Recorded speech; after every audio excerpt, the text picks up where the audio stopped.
checking out the signals for the Baltimore Colts. Unitas gives to Amici.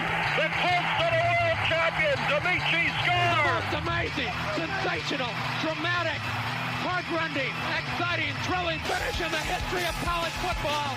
California won the big game. 5 seconds left in the game. Do you believe in miracles? Yes. Unbelievable. This is Phil Steele. This is Mike Burnham. This is Wes Durham. This is Mike Ashley. Hi, this is Chuck Foreman, number 44 of the Minnesota Vikings. Woo, mercy, this is handsome Jimmy Vane, the Boogie Woogie Man. This is Coach Fry with Virginia Tech Football, and you are listening to Big Dog Sports Talk. Are you ready to rock? Are you ready to roll? Okay, let's do it. You're in the doghouse with Rick Watson on Big Dog Sports Talk, presented by Pulaski County Sports and Entertainment. Join us in the Family Fencing Studios and chime in on the McClellan Chiropractic chat line. He's keeping cool with help from Little River Heating and Air, but this show is straight fire. And now, the big dog, Rick Watson.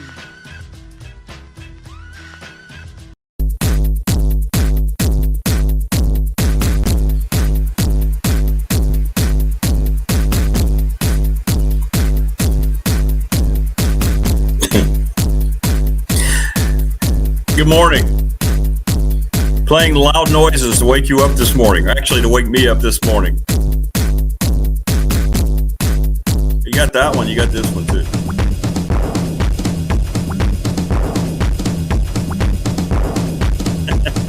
Thank you. Thank you very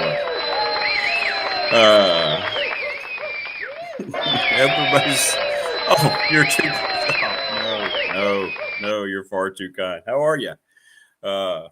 2 more days of the work week. Well, for most people, I'll be working this weekend. But hey, that's what I do.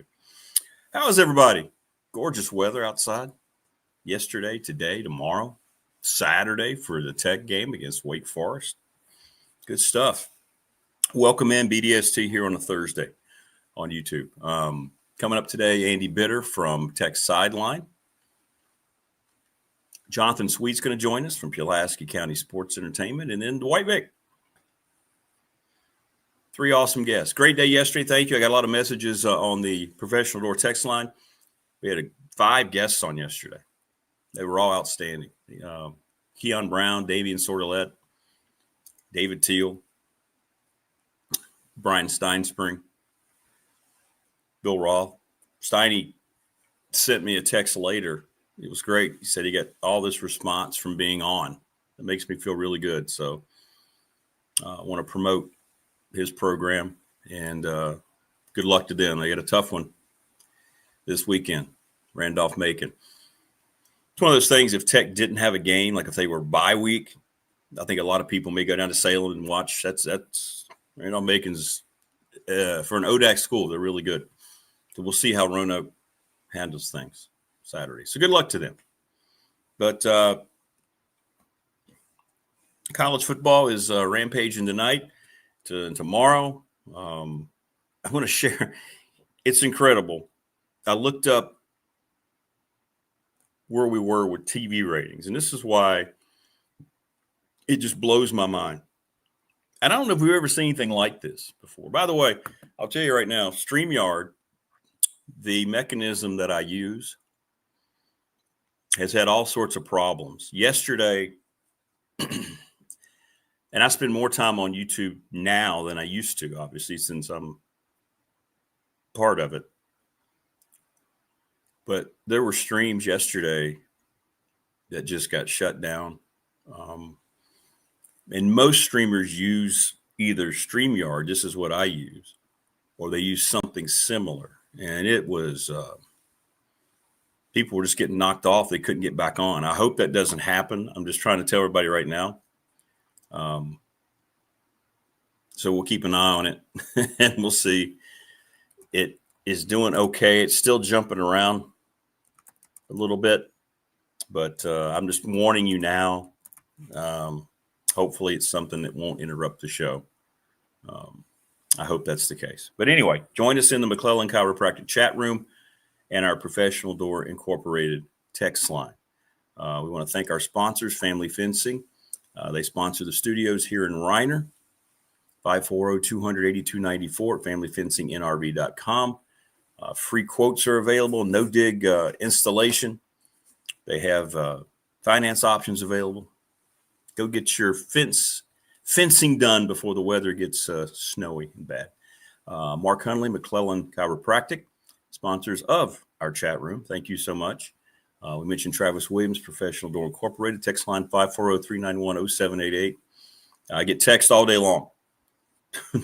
All day long on the Professional Door text line. It's awesome. And I like it. Don't ever think you're bugging me, because you're not. I like to talk sports. I'll answer you as quickly as I can from my Radford day. But yeah, it's good. 38 years they have been in business, by the way. Right across from Newberry Community College. Larry Ramsey, National Bank member FDIC, the exclusive banking partner of BDST, along with Travis Williams, Professional Door, also sponsor the Fourth and Goal Show, which will debut for week 6 tomorrow, right after the show, 8:30. Ryan Pride, the attorney, our BDST fan question of the week, 701 West Main Street in Radford. He's an Eagles fan. I'm a Broncos fan. I'm going to hear a lot of bad things because it's not going to go well for Denver this week. And yes or no, how many people – I just made it simple this week. I wasn't trying to be lame on the question. I just kept it simple. Do you think – would you consider Philip Montgomery for a permanent – have the interim tag ripped from his title? And it's about 50-50 right now, about 27-23, I think, no's to yay. But anyway, and Little River Heating and Air, Charles Lee, 1095 Radford Street in Christiansburg. Go see them. And obviously, we're going to talk about it with Jonathan Sweet, the presenting sponsor of this program, Pulaski County Sports and Entertainment. You're going to want to hear that guy. You talk about being infectious, man. That guy's got an unbelievable personality. It's crazy what they're doing up there. But anyway, a lot coming up today, and we'd like to hear from you because you're a major part of this program. Please continue to like, share, subscribe to the channel. Remember, now that we're approaching 550 subscribers, if one person subscribes, we'll be at our goal of 1,000.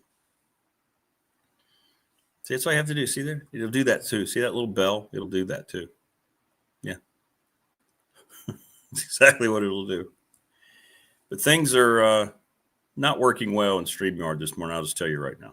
If I get knocked off, I will reboot and do the best I can. Just hang with me if that happens. I'm just trying to warn you ahead of time because I watched it happen yesterday for several hours. And we're talking about YouTube content creators that have millions of followers and subscribers.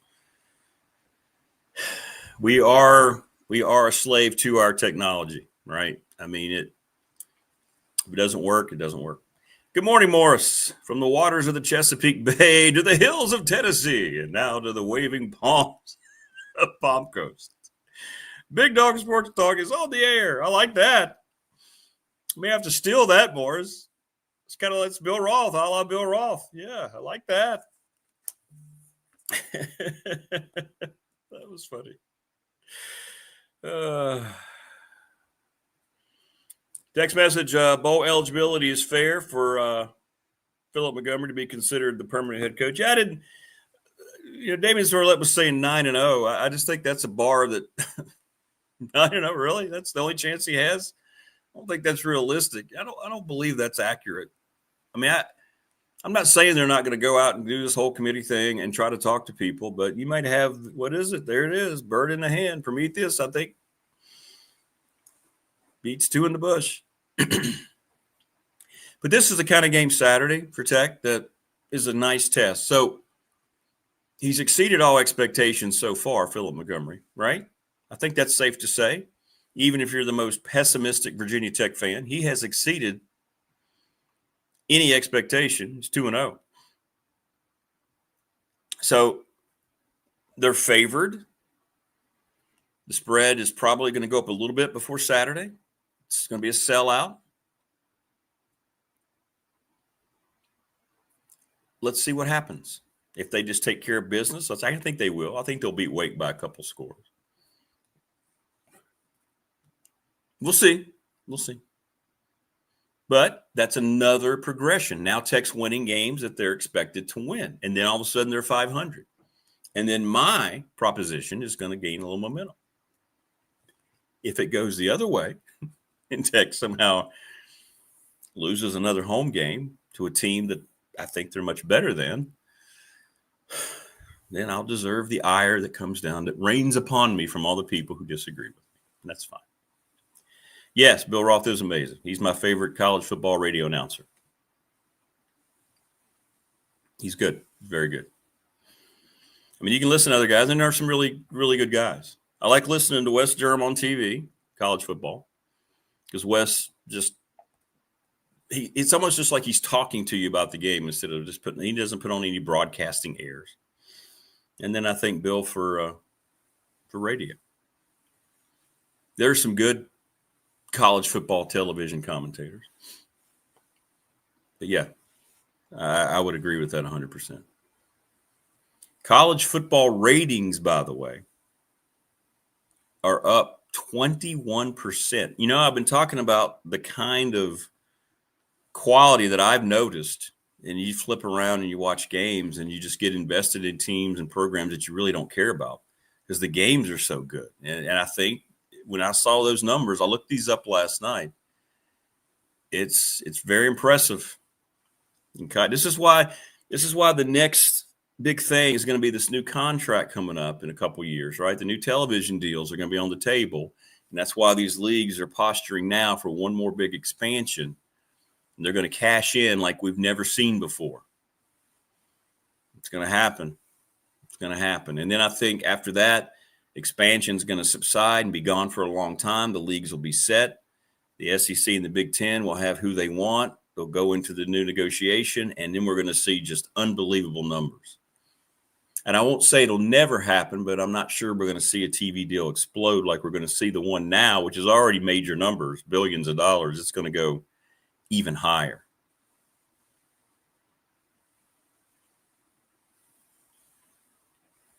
Paul, I'd love to hear his story on why he left for the crazy coast. Yeah.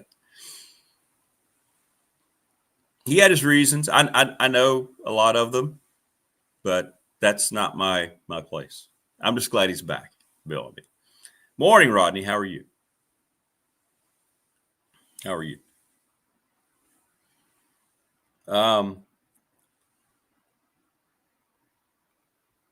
Just know that during that time when Bill left, there was a new change in leadership.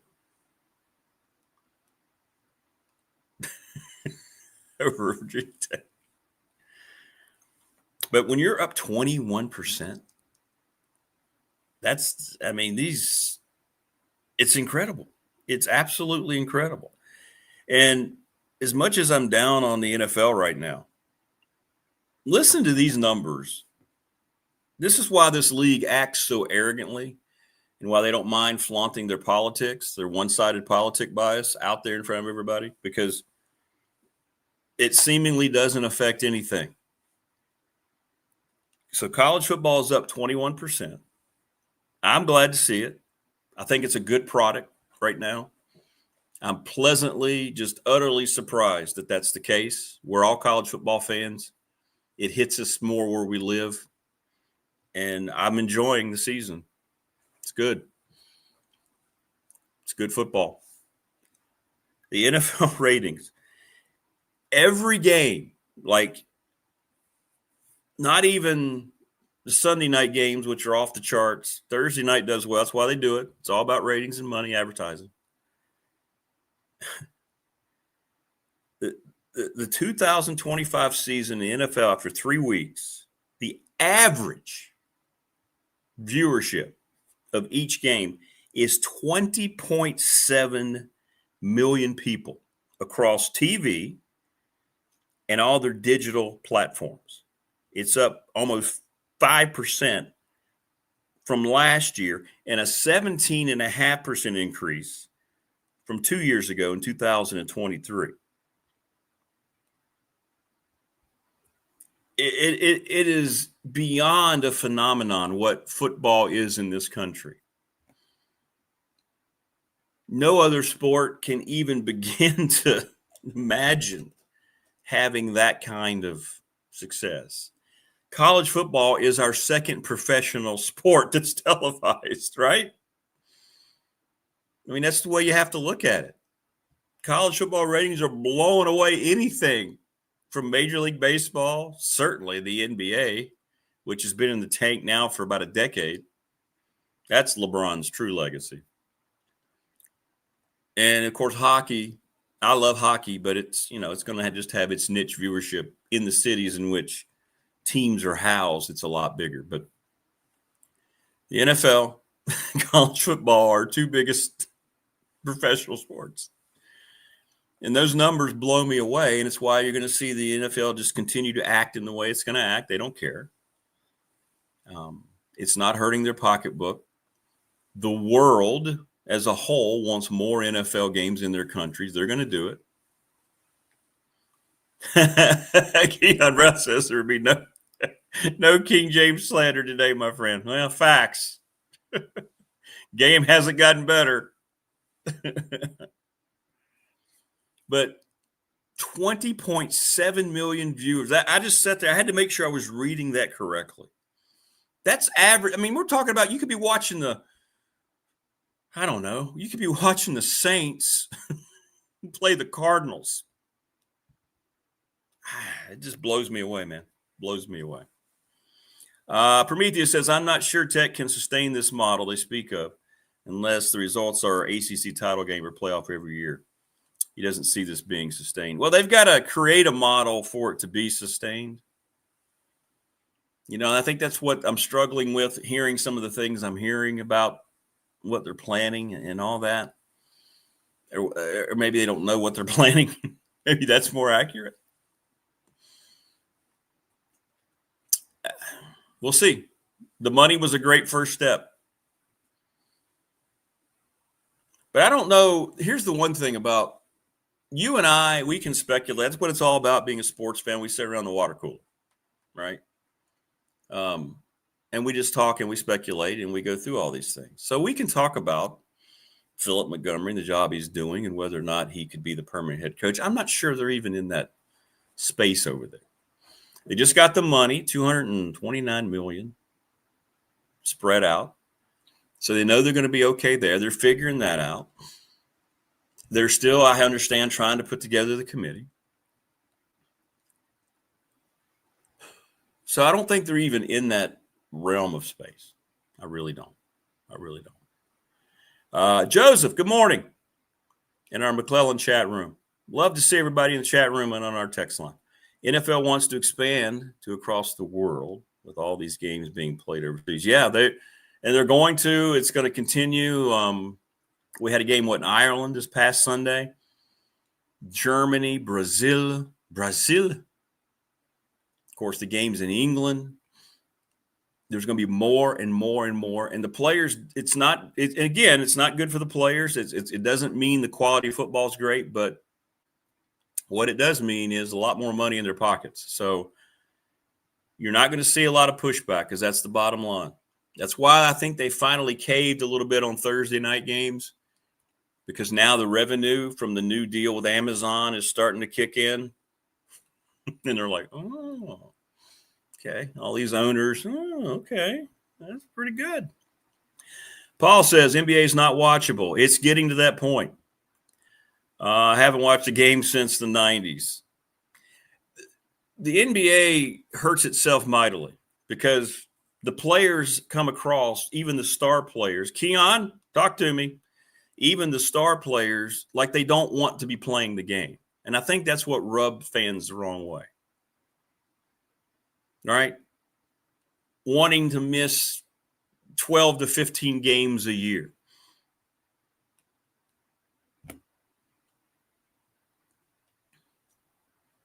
Michael Jordan wasn't good. He was good, but he wasn't the player he was when he finished up with the Wizards. He played 82 games both years.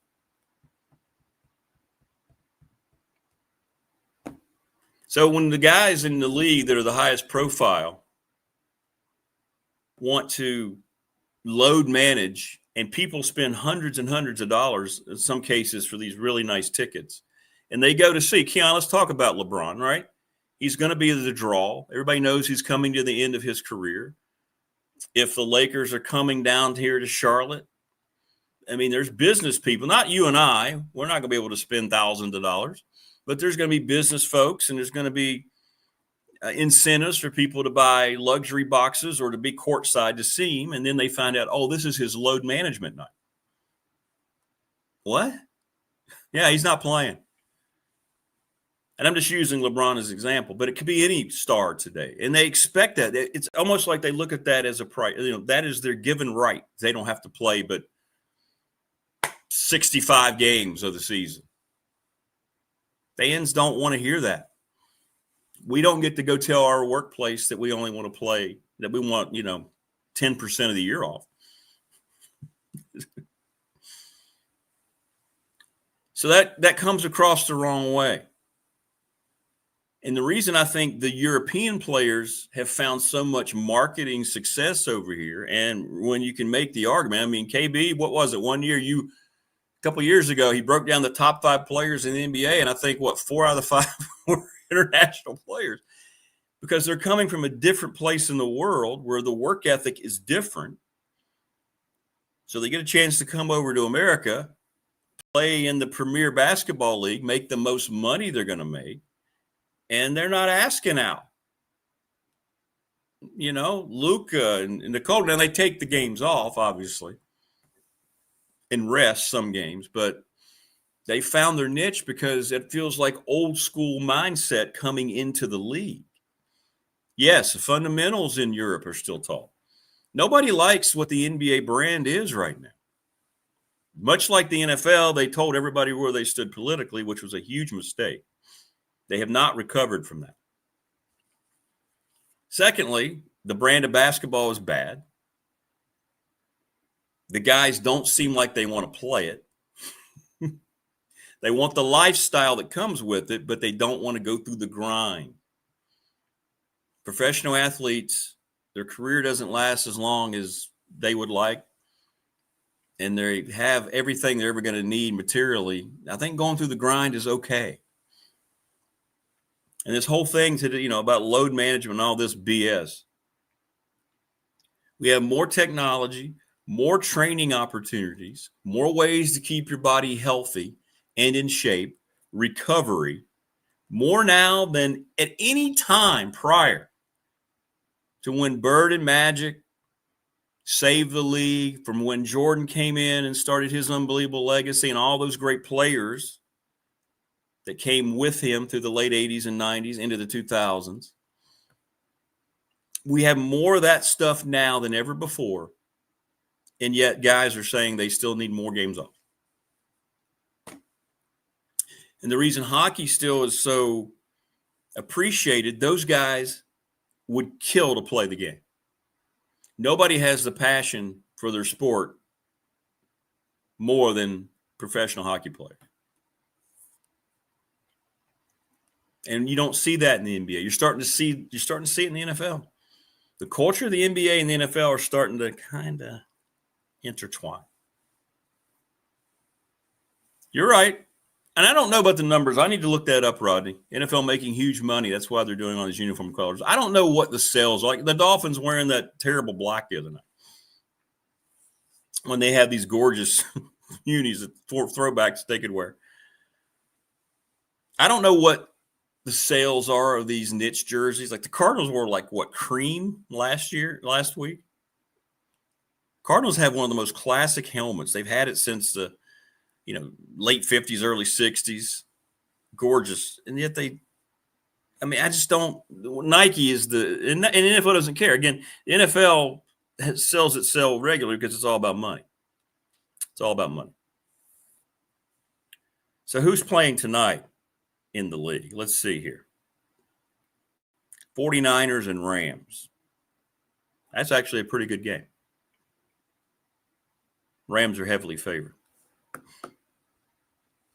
Yeah, Joseph, we were just talking about it. Did you see the black Dolphins uniform? Yeah, there are actually some people trying to tell me, hey, those aren't too bad.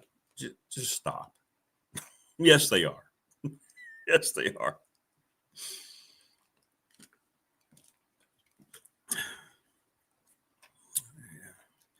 It's wearing black just for the sake of it. Means nothing anymore.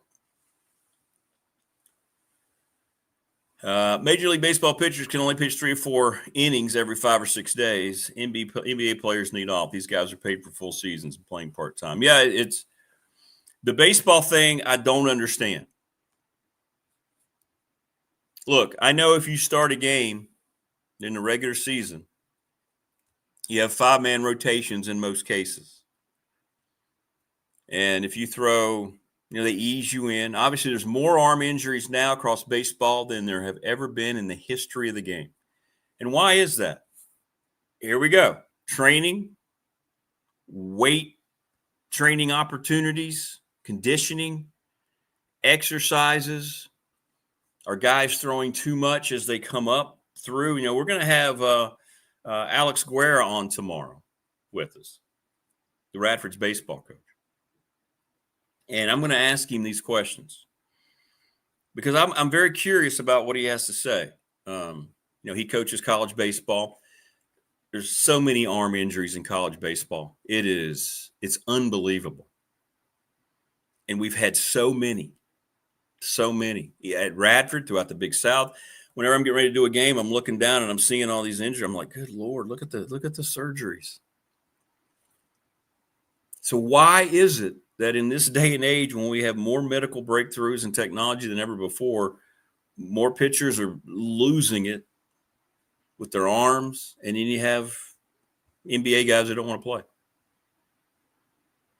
Free Ring says it's dads. Yeah, maybe so. Maybe it's just they overwork them so much when they're young to get them to a certain level. AAU ball, travel ball. I don't know. We'll ask somebody who does know tomorrow. We'll ask Alex. That'll be a good conversation because I know it's something that concerns him. So we'll talk to him tomorrow, along with Will, Jen, and Mike Ashley. For me, I don't think anybody's so sure they're going to win immediately, talking about Tech. They do have to win. I think it's going to be a process. But I think people are excited that it seems like they're heading in the right direction to give themselves a chance. Does that make sense?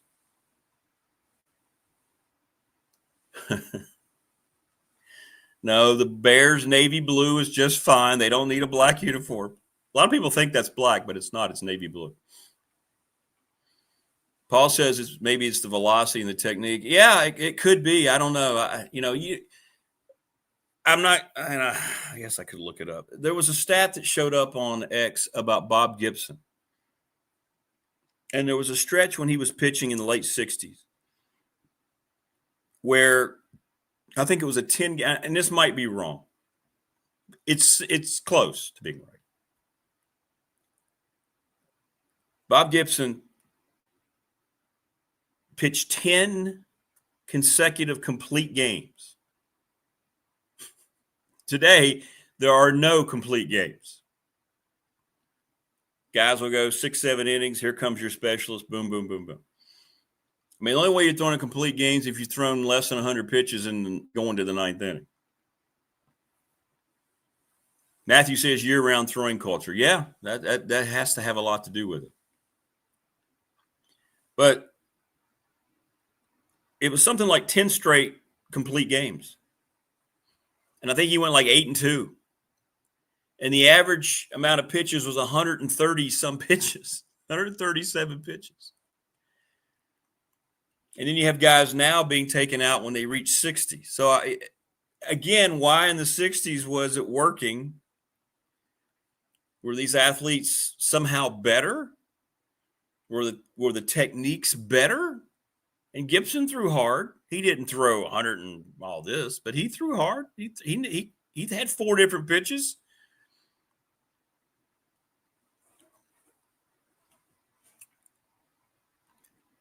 So I don't know. We'll ask Alex tomorrow. Did they have radar then? I don't know. Let's look that up. When did radar become a thing?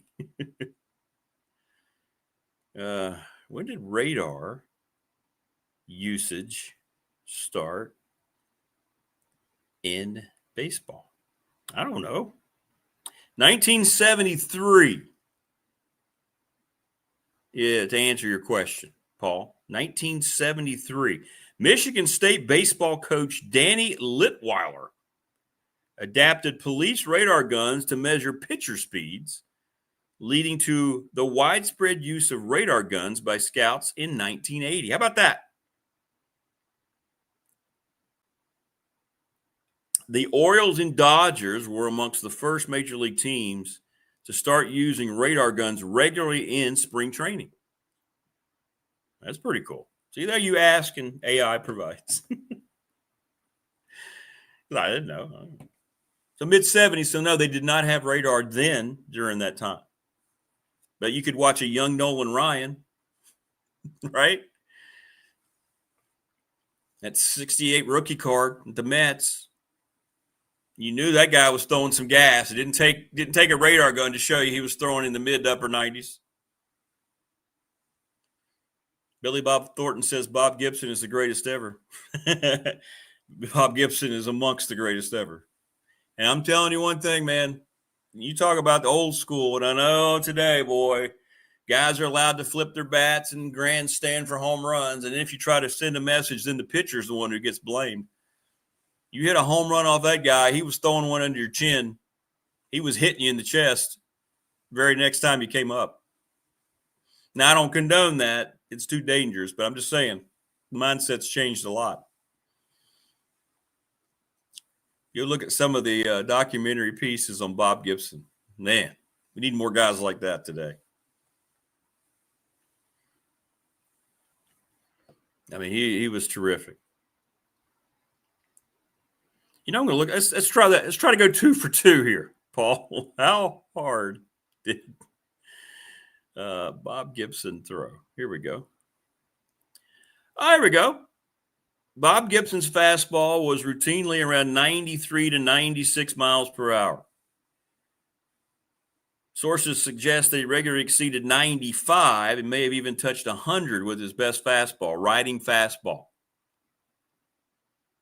Especially during the dominant 1968 season, which I referenced. His four-seam fastball was generally estimated to be in the 92 to 96 mile per hour range. So there you go. So Bob Gibson could bring the heat when he wanted to. And back then, that's really, well, now it is too. But back then, boy, that's really throwing hard.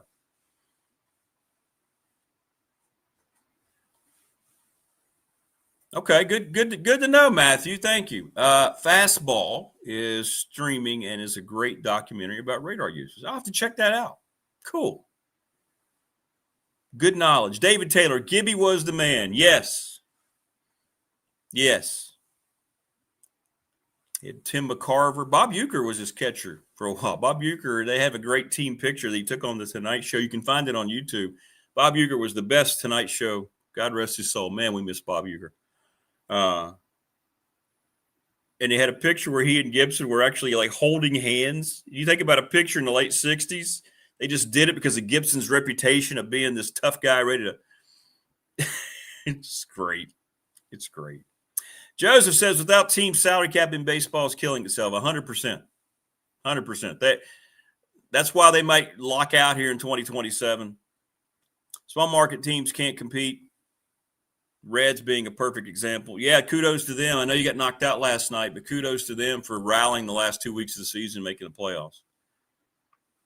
And up until my beloved Padres, hey, beat the Cubs yesterday. We're alive, baby. Game 3 today.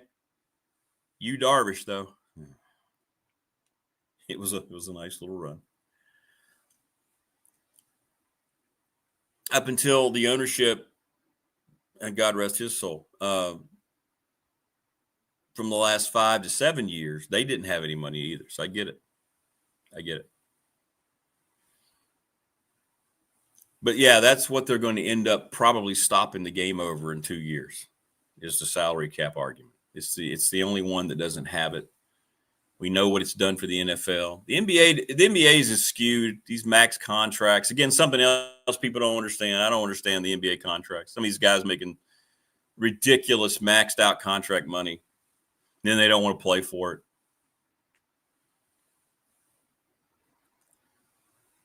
College basketball, you have a bunch of immature guys all the time. We talk about this in football, but, you can't leave early out of football as a 20-year-old freshman or sophomore and be ready to play in the NFL like you can in basketball. So those guys are immature. They grab in the bag, the lifestyle, and then they don't know how to segue out of that into being professionals. You know? And I guess, you know, that's the one thing LeBron did usher in. He came right out high school. And he's an exception in terms of that. But most of those guys today, 20 years later, 25 years, they're just not equipped to handle it. We see that now in college sports, the young guys who are getting paid. They just, it's a different mindset. You start paying these guys salaries, it changes the whole dynamic of it. I'm sorry, it just does.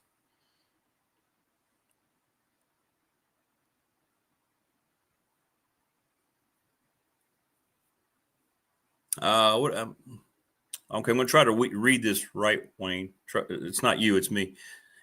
Trust me, it's not you, it's me.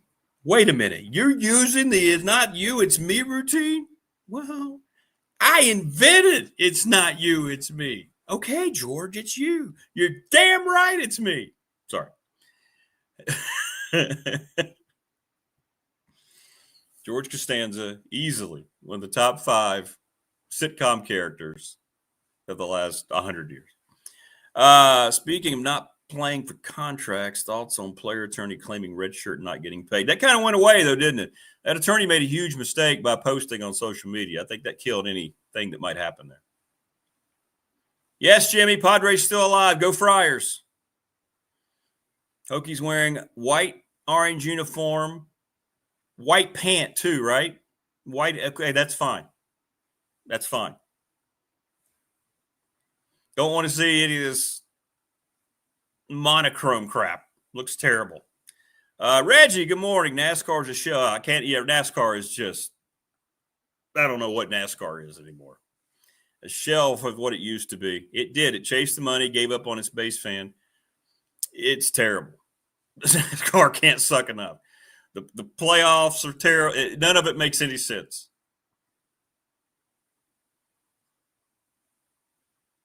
It's terrible. It's just terrible. Who came back, Wayne? Oh, he was on. The attorney was on CBS Sports. The guy who posted. I mean, I think, you know, we haven't heard,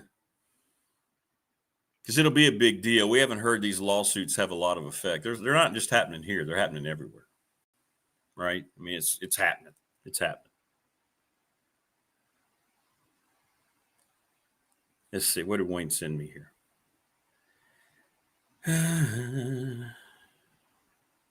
Yeah, tech, you know, there's going to be more to that. Yeah, it doesn't really change what we already knew. I think if a kid was going to go into the portal, that's where that's going to end. And there'll be enough proof. Yeah, I think that'll happen. I don't think Tech has anything to worry about. I don't think, of all the things they're concerned about, that's not something that they're concerned about. We'll ask Andy coming up. We'll ask Andy, and he'll tell me. He may tell me I'm wrong. That's okay. I'm wrong a lot. It's fine. Wayne's having some of Grandpa's cough medicine.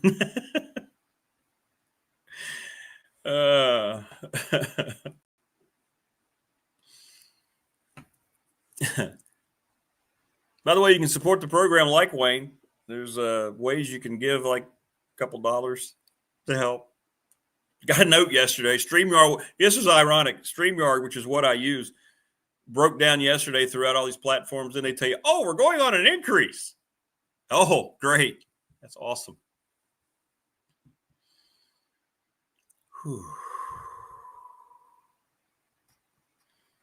So, yeah, you can get, you can sign up. There's like super chats. There's all sorts of stuff that you can do. It's not required to enjoy the program, but, you know, if you've got some change sitting in your car and you want to contribute, that'd be great. You can look it up on the site. It shows you. Wayne's the one who let me know about it, even though it was there. That happened after we hit 500, by the way. Yeah, I would like to. I don't think John Rakovich would be in a position to come on right now. He probably would not. I'd love to have him on. He might, but I don't even know how to get a hold of him. And Tech's not going to give out that information. I think until there's a little bit more of a clear picture about organization over there, you're not going to probably have him available as much. I don't know. I hear he's a great dude. I'd love to have him on. That'd be awesome. Then we could get some answers as to what things are happening. But I don't think they're, you know what? Tell you one thing that stood out yesterday. David Teal didn't hold back how frustrated he is with the folks over in Blacksburg. He said, this is the most, he had to bite his tongue a little bit yesterday. He was frustrated. Now, I'm sure he followed up on the podcast that he did on Tech Sideline. Yeah, exactly. He wouldn't do it. It's too much of a, yeah, he's got too much of a, I didn't, you know, maybe when it's all said and done, he could talk about the process. But they're not going to do anything like that now. But Teal was, this is very tight-lipped, buttoned up, and he said most aren't like this. It's strange. And he just dropped it. Teal was frustrated. Very, very frustrated. And I think all of us are kind of frustrated. I know why Tech fans are frustrated.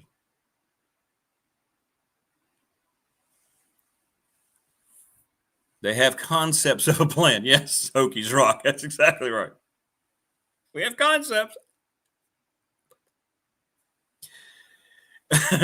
Joseph, Rick, just remember, it's not a lie if you believe it. Remember, that's when Jerry. Oh, man. That's the episode where Jerry, for some reason, he had this just unbelievably attractive police detective he was going out with. She was on the police staff there in the episode. And she brought up Melrose Place. And for some reason, Jerry just automatically acted like he didn't watch it and kept the lie going, even though she didn't care because she watched it. It was really smart because here was a guy just doing that to try to impress her, although he'd impressed her more if he'd have just admitted it. So they put him on the lie detector machine, and he used George because he realized George was the best at manipulation. And he got through the first couple questions, and then he finally broke when they asked him about somebody betraying and having an affair with somebody else. What a great show. You can't have a show like that today. There aren't enough talented people in TV or film that can write the shows like that and act so well.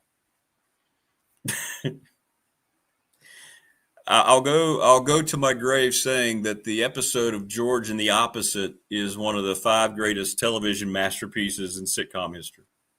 The Opposite. Do they think not talking about the AD and assistant AD we're going to forget they're there? Maybe. True. You're right, Paul. For how horrible UCLA is and how unorganized they are, they did announce that they've got their committee together. Yes. And they made that public very quickly because that AD is in a lot of trouble. In a lot of trouble. And he should be. He shouldn't be employed any longer out there. But he still is for, reasons. Morris says, I have to believe if Rakovich signed off on it, the Hokies have the money accounted for. Oh, yeah. I mean, we found out it's done. Money's there. The money now is the least of their worries. Now it's trying to get their ducks in a row. The home model only works if the Hokies win and win soon. In today's football, I'm not sure that's a guarantee. No, it's not.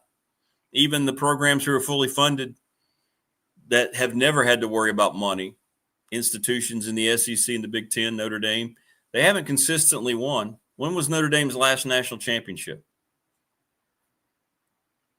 I don't know the answer. It's been a while, right? Their last national title. When did Notre Dame win the national title last? Hey, Siri, when did Notre Dame last win the college football national championship? Notre Dame lost to Ohio State in the CFP Championship on the 20th of January 2025. The final score was 34-23. But they lost. I didn't ask when they lost. Like my Siri, he's a British dude. 1980. I thought it was 88. I didn't know if there was one after that, but that was Lou Holtz. So 1988 for Notre Dame. Even Steven. You see how this works out for me? See, I had a friend who was up and a friend who was down. Now I have the other friend is up and the other friend is down. You see how it evens out for me?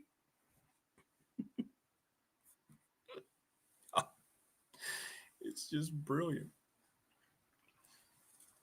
So Notre Dame, who has more money than anyone, you know why we don't hear about it? Because they're not part of a league that's constantly out trying to promote it.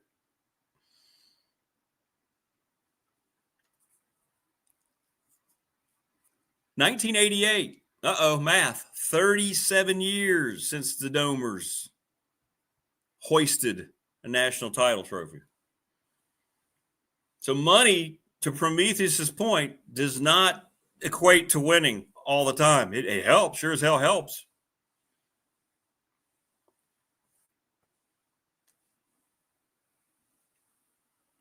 Yeah, that's the opposite episode right there, Paul. That's the same one. Elaine, and the subtle part about that's how they changed the dress attire of Elaine and George. Like Elaine looked all just gorgeous in this business attire thing, and she was moving in with her boyfriend. She got a promotion at the publishing company. Then she made the bad decision to go back for Juji Fruits. And then they started to dress her down every time you saw her, and George started to slowly start wearing really nice suits. And at the end, he had the interview with the Yankees. Remember that? It's just subtle ways, very smart writing that you can't even begin to find today in pop culture entertainment. Great episode. There were a lot of them. It's hard to say, hey, which was your favorite? I don't know. That one's my favorite, but who's your top 10? I don't think you can do a top 10. I think for Seinfeld, you have to go like top 40. I love it when they drug Jerry's girlfriend and play with toys. Yeah, they got her sleep medication. Then they gave her a lot of wine and they ate turkey, the stuff in turkey that makes you sleepy. And they're playing with her dad's toy collection. Wow.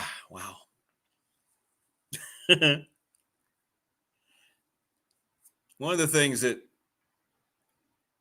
lets me know I'm a fairly decent dad is my kids' music tastes today and the fact they all love Seinfeld. Yeah. And MASH. MASH was my all-time favorite show growing up. MASH, one of the most intelligent written shows. It got a little too political the last few years. It was always political, but it started to be a little too much so. But in its heyday, man. Lieutenant Colonel Henry Blake, played by McLean Stevenson, is one of my all-time favorite characters. Andy Bitter, Jonathan Sweet, and Dwight Vick today, by the way. So now we've got the McClellan Chiropractic chat room, Seinfeld. When Kraber set George up with a bald woman, and then Elaine grabbed his toupee and threw it out the window. Yeah, MASH still holds up. Brilliant acting. The writing is second to none, maybe in television history, sitcom history anyway. It was more of a dramedy, I guess you could say. Prometheus said David Teal said Witt's still making decision regarding football. I don't think that's what he said. He said he's still around it. He won't be making anything going forward. If he's making anything regarding football, it might be marketing. He won't be in charge of the dollars that goes to football, and he certainly won't be in charge of the hiring. I don't know what it looks like. Well, here was more of Teal's point. He's not sure what's going on because they don't tell him. He doesn't know Witt's involvement in the committee. He doesn't know because Tech doesn't want that information out there. So I don't know who knows what's going on. And I think that was Teal's frustration yesterday. Yeah, Andy Griffith is always going to hold up. The Andy Griffith Show Unwatchable after Don Knotts left when they went to the color episodes. No. There's nothing tangible about it then. But that character, Don Knotts' character, Barney Fife, he won the Emmy, I think, every year. Yeah, we all need a little more Andy Griffith in our life. You talk about a show that's just brilliant. He was, but I'm telling you one thing. And I know they had a personal relationship off camera. But for the love of everything that's holy, you can't go from In Order, and I'm talking about Andy. You can't go from Ellie, the lady druggist, beautiful, smart, personality, came in there totally into Andy. You can't go from her. You can't go from Nurse Peggy. And you know what I'm talking about. Wow.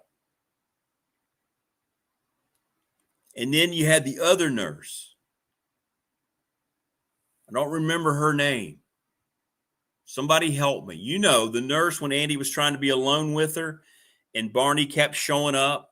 He would just pop up like wherever they were, wanting to have a pizza night and wouldn't leave him alone. He kept calling him, looking for files.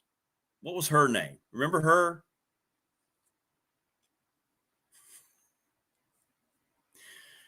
And then he ends up with Helen Crump.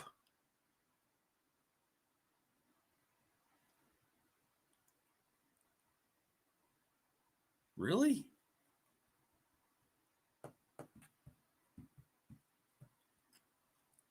Yeah. That's a big trade down. Andy's trajectory and romantic involvement really went down in the show. Morris, MASH, years ago, I gave up on mainstream media, downloaded MASH episodes. Alan Alda was brilliant, no question. We believe in life, liberty, and the pursuit of the happy hour. Yep. Yeah, let's have a moment of silence for Andy's downward trajectory in romantic interest. Helen Crump, for God's sakes. Helen Crump. What? Yeah.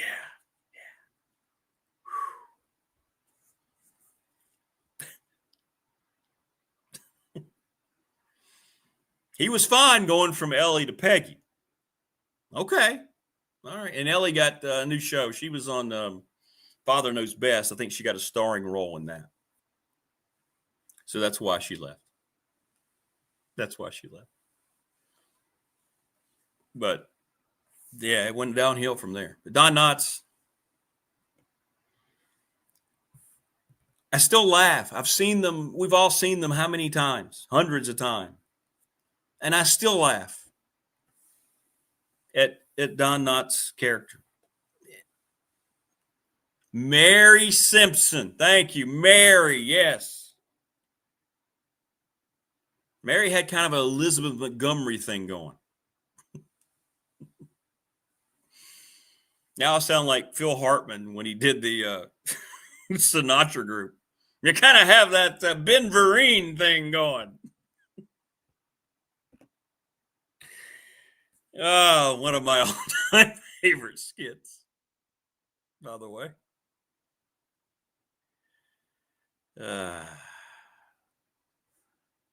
Just brilliant stuff. We don't get that anymore. We just don't. And it's disappointing. But it's great. Look, chat's exploding with all these memories.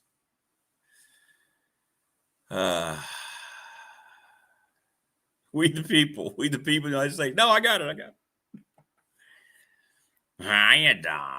Yeah. Even she would have been better than Helen Crump. Coach was a really good show, too. Yeah. Jason Green, Family Fencing, good morning. Beverly Hillbillies. I didn't watch the Beverly Hillbillies a lot. I understand its significance. Buddy Ebsen.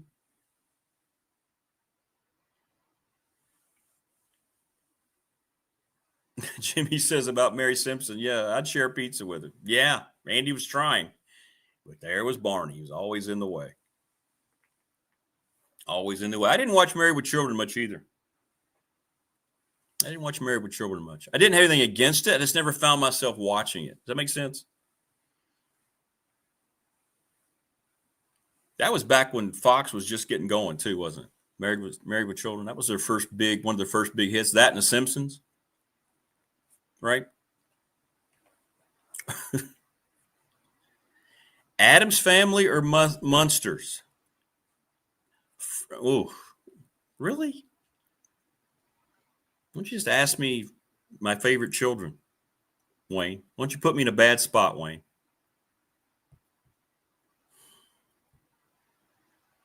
I loved Herman Munster.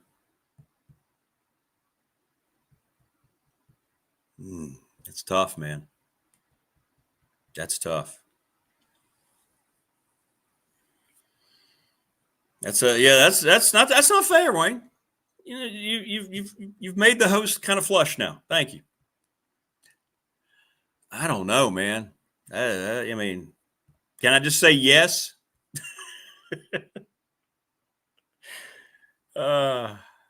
Yes to both. They have to stand alone. By the way, Morticia. Nothing wrong with that. Another Seinfeld reference, by the way. Larry David did the voice of George Steinbrenner in those episodes. And he's in George's office. It's the one where they had the bomb under the desk, which wasn't. It was just an alarm clock. He's looking through some People magazine or something. He comes across a picture of Connie Selica. Oh, Connie Selica. And he pauses and goes, nothing wrong with that.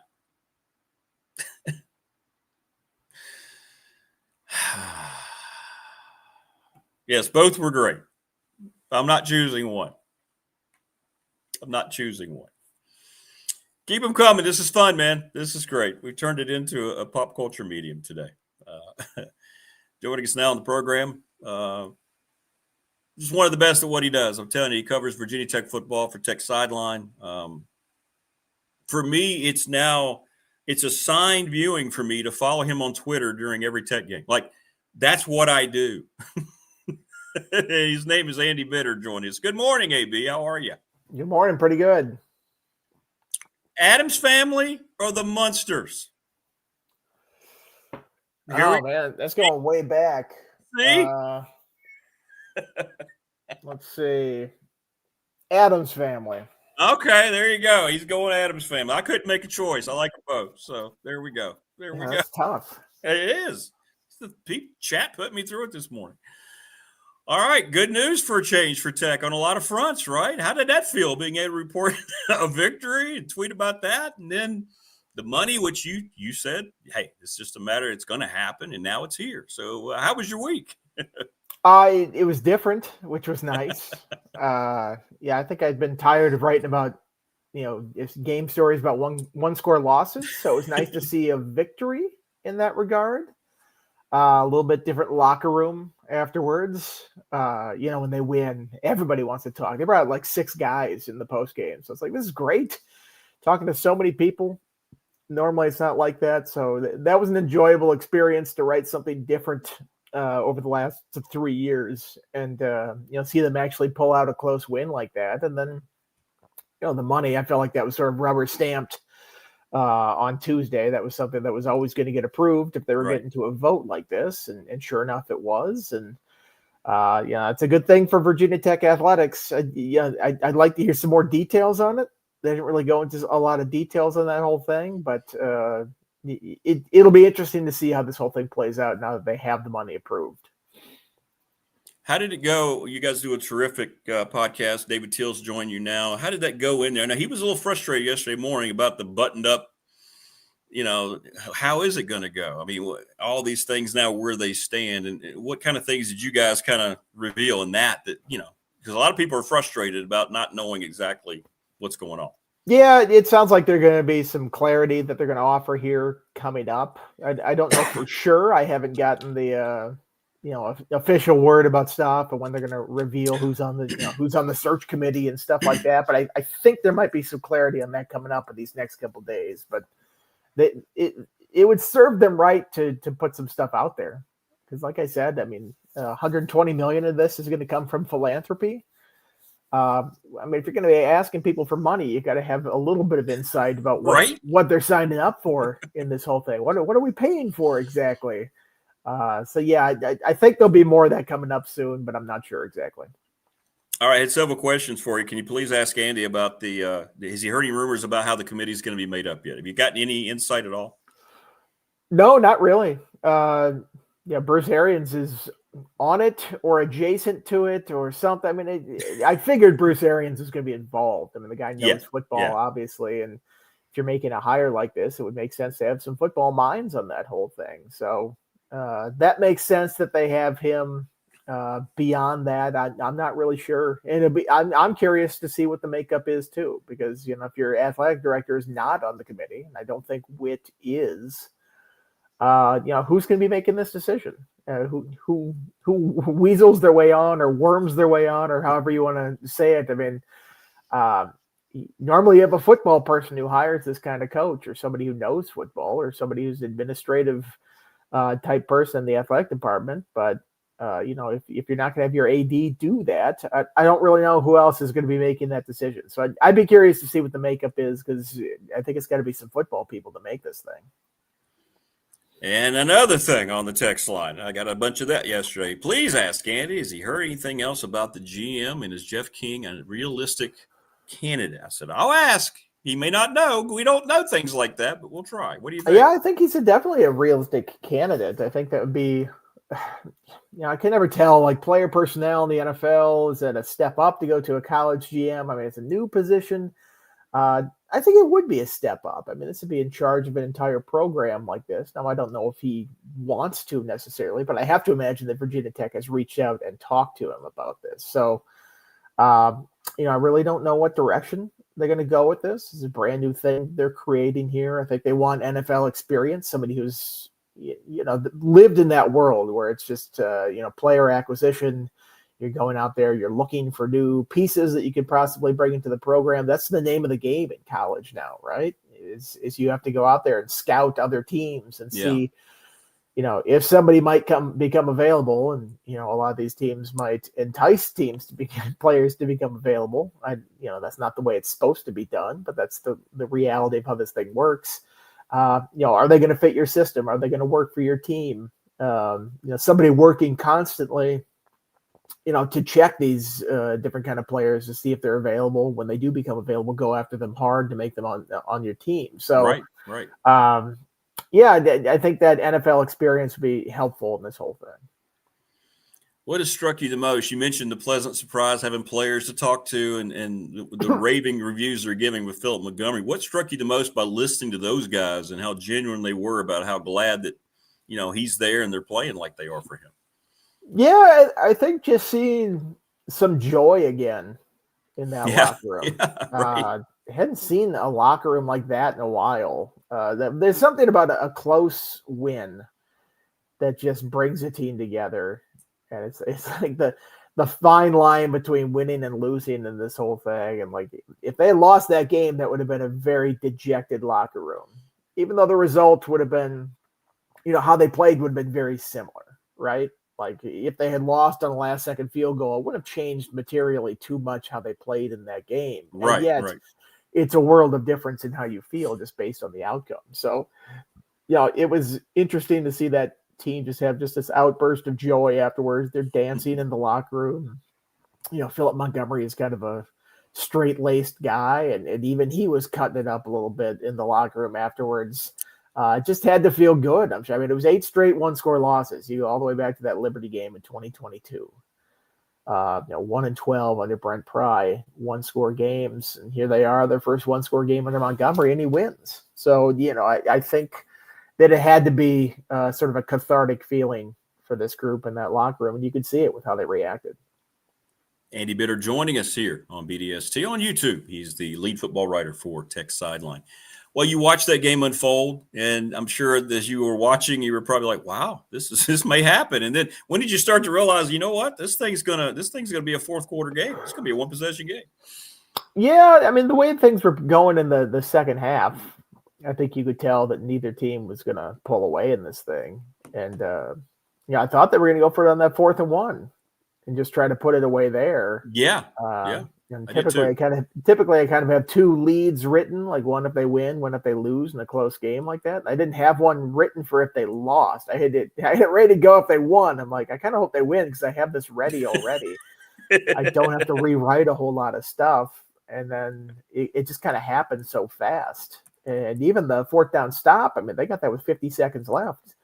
It's not like it came down to the last second and like, all right, they need to stop them here to keep them out of field goal range. Like they stopped them actually pretty quick once NC State got the ball back. So an interesting game we covered. Kept us on our toes the whole time. I seem to always get those when I'm writing the running game story, and David Cunningham and I like to alternate that every other week. I seem to get the ones that go down to the wire all the time and that are difficult to write. And so this was a deadline game at night, and it came down to a 1-score game. And I'm teaching that class at Virginia Tech, and we're doing game stories right now. So I'm sitting there going, man, I can't complain about this. I just got to do it. This is what I'm asking my students to do as well. So this is a good example, I guess, for them of writing deadline game story type stuff. So I just have to man up and do it. If you guys over there at Tech Sideline, have you talked about what's the realistic chances that, let's say Tech does end up in a bowl, if they get 7 wins, 6, 7 wins? I'm not saying it's going to happen because they coming off a big win. I think they're going to win Saturday. But what do you think the chances are Philip Montgomery could coach himself back into this picture or into this picture to make it fairly easy for them to make a decision? I'd say low. I know everybody's feeling great right now, and shoot, they could beat Wake Forest this weekend. I mean, they're favored in this game by 6. I'm sure people are going to be definitely feeling that sentiment if he goes 3-0 to start this whole thing after the way the season started. But I would caution not to make decisions like that based on emotion. And there's still a very difficult portion of the season coming up. I think there will be rougher seas ahead for this team. It's going pretty well right now, but they haven't been challenged to the degree that they're going to be challenged. So I would just say, hold on. And this thing will play itself out. If he goes, 8-1 or something like that, then yeah, certainly. Even it would be a huge accomplishment if this team got to a bowl game, but I don't think they're going to get to a bowl game. I would be very surprised if they did. Yeah, maybe you do consider him in that situation. Yeah. But then again, the search is ongoing. They get this process cranked up. It might be tough for them to then pull out of this search and go, we'll stick with the same one that got us, this staff to start got in an 0-3 start this year. I mean, it was pretty bad shape.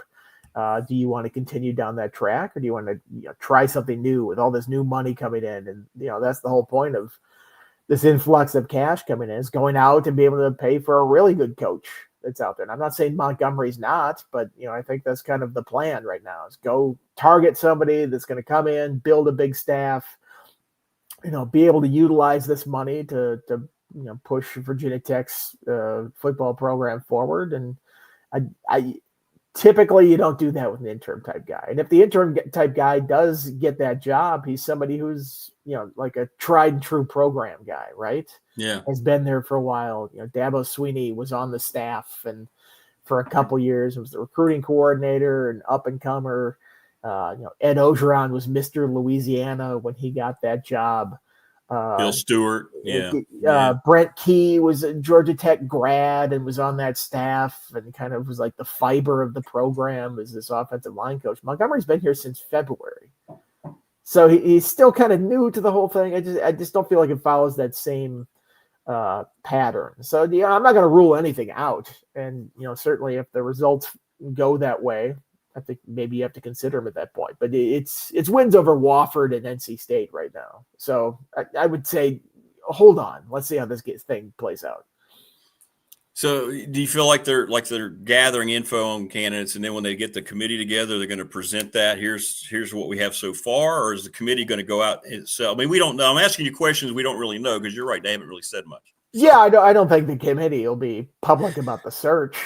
I don't think you'll hear anything from that. I think that you'll know the makeup of the committee, and then you'll hear who the committee hires at a certain point. But I don't think they're going to give updates along the way. I love that. They should have a press conference every week. Here's who we're talking to. I don't think agents would like that, and I don't think the coaches involved would like that if that's how it works. But I would love if they did that. That'd be great. Playing as a favorite at home, this hasn't gone well. Tech's favorite record, it's ridiculous how bad it's been since 2012. But Wake's coming in their first road game. Should be a sellout. If not, it's going to be close again at 1 o'clock on a Saturday. This is setting up, right, to be homecoming weekend, a successful day. But they, as you just said, they have to show now they can keep this trajectory going. This is the kind of game that they haven't performed well in recently. Yeah, and, I kind of chalk this one up in the preseason as a win, which, with how this team is played, all that's out the window, right? I mean, you have to reevaluate everything at this point. And I kind of been down on Wake Forest. They struggled early in the season against some not so great opponents. They ended up losing to NC State after they were up early. They gave Georgia Tech a game. I mean, they should have beaten Georgia Tech if the officials didn't screw up an offsides call at the end, which they admitted. I mean, it wasn't one of those like, oh, man, we really got screwed by the refs. The refs are like, yeah, we screwed you on that one. That was a bad call on our part, or a missed call on our part. So, I mean, that they should be coming into this game fresh off of a win over a top 25 team, which tells me that they're more dangerous than I certainly gave them credit for earlier in the season and what a lot of people thought. So, we'll see. I mean, the quarterback's kind of banged up. I think the running back is kind of banged up, and those are sort of the two star players on this team. But I think Wake has a lot more to offer than I thought maybe they did earlier this season. Yeah, and maybe they're better than NC State from top to bottom. You feel like they're going to get better, right? New coach, new staff. I mean, as they get further into the season, they're going to be a much different team. It makes sense because everything's being implemented, but maybe Tech's catch them at the right time. We'll see. Yeah, I think Jake Dickert is a good coach. I do too. He did some things at Washington State with the level of funding that they had there, the level of players they had. I mean, they had Cam Ward there one season. They couldn't hold on to him because they did because he obviously got a bag to go to Miami, but they did some good things at Washington State. So I think he's a good coach, and I think he will succeed at Wake Forest. I just think it takes a little bit of time. How damaging to the ACC was it that Virginia beat Florida State in your eyes? Wes Durham was on here on Friday, and he said, hey, it'd be great for Virginia, but trust me, they don't want that down there in Charlotte. Oops, it had happened. What do you think? I mean, it'd be more damaging if the winner of the ACC didn't get an auto bid to the playoffs, or essentially an auto bid. I guess it's still the top 4 ranked champions that are out there. Yeah. I hate that kind of thought. Like, your best teams in the league lose, and then your supposed best teams, your biggest brands lose, and then also biggest brands. That's conference. Right. That's right. I hate that. That's so dumb. And maybe it's because I'm a small market fan in baseball, the Twins. So I hate all this. Oh, the Yankees need to be in the playoffs every year. It's like, I hate the Yankees. I hate them so much. I love watching them lose. I wish the Red Sox could have finished. Like the Red Sox. Yeah, the Red Sox are not some small market team. And I was rooting for them yesterday to beat the Yankees. So I hate this notion that that it's worse off for the league if these major brands aren't in this whole thing. I think it's great for the league if other teams step up and play really well. And Virginia's a great story. I know Virginia Tech fans don't want to hear it, but it's a great story right now. And I think that's a legit good team. I think I'm really curious to see how they play now this week on the road against Louisville. You can play at home. You can get up for that type of game. You can win that type of game. How do you do the next week? Especially when it's a challenge on the road against a pretty good Louisville team as well. But, if Florida State is good, it will claw its way back into this thing. One loss isn't going to keep anybody out of anything at this point. With a 12-team playoff, you can come back from one loss. So if that team's really good enough, it'll get back up there to the top. I mean, they got a chance against Miami this week. They do. If they would have gone out and lost to Miami, it would be like, oh, no, it's terrible for the league. And go and win this game and prove that you're one of the top teams in the ACC, and then you can be back in this whole thing. Like it's probably not great for Florida State and Clemson to already have losses at this point, but if you're everybody else in the ACC and those were the two schools that sued you for saying how bad you were in football, it's like, well, look at it now. How are you guys doing in the league? How do you like 0-2, Clemson? Is that fun down there? I think he was alluding to more of the playoff picture. Like maybe ACC could have squeezed 2 teams in there potentially, but now probably they still can squeeze 2 teams in there. I mean, Miami is up there, and if they keep winning and get to the championship game or something like that, then that's where their first loss is. I mean, it all depends on how the things play out. And Florida State could get back in there. Just win out at this point. You get into the playoffs. So, they can't keep you out this time, Florida State. I know they've done that before. Right. And past promises maybe have not been followed through upon, but this is a new system, a new playoff, and you can get back into this thing. Yeah, and I'm with you too, by the way. It's a Padres life, or the Dodgers are my Yankees. So, but anyway. By the way, I got one of our listeners said, Andy's a Minnesota guy. He's sending me a jersey shirt he wants you to have. So when I get it, I'll get it to you. I don't know what it looks like, but he said it was really nice. He actually was up there, apparently, and he went to a Twins game, and he said, can you give this to Andy? He said, please send it to me. Oh, he was the guy at the Twins game, huh? Yeah, the one guy, the one fan, the guy who was there. They had some attendance problems in the second half. I guess when you trade away half the team, it doesn't signal to the fan base that you're exactly trying to win. So. That's right. But I thought that was cool. That's how closely people pay attention. I'll give it to you. I'll let you know. I appreciate that. Yeah, that's awesome. Andy, what are you hearing about the basketball team? Should we be excited? Yeah, I think so. I think they're excited. Yeah. One of our reporters, Chris Coleman, I think, was over at Kroger and ran into Mike Young, and Mike Young was like, "We're back! like we got guys that are good again." I that's my whole thing in this is, the Virginia Tech has struggled in recent years, but it's not like Mike Young forgot how to coach, right? Like what do you think happened over a 30-year career where he's really been a thorn in the side to some of these bigger schools and won the ACC a couple years ago at Virginia Tech in the tournament? Do you think that guy forgot how to coach, or do you think maybe the roster hasn't been as good because it hasn't been as well funded? I think it's probably the latter. Now they got this Greek guy who looks like he's NBA type potential. Yeah.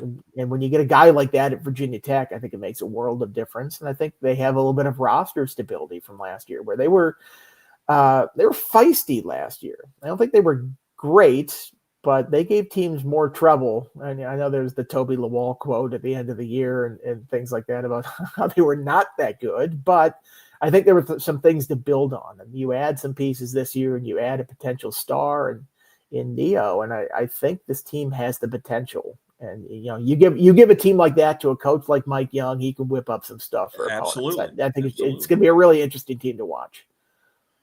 Well, finally, let me ask you, what have you got your final score picked for Saturday afternoon yet? No, I have to do that. I like the Hokies to cover the 6, so I got to factor that in. I got to also factor my thing into our buy sell and what I've bought and sold on those things. I think one of them was Virginia Tech will score 6 times.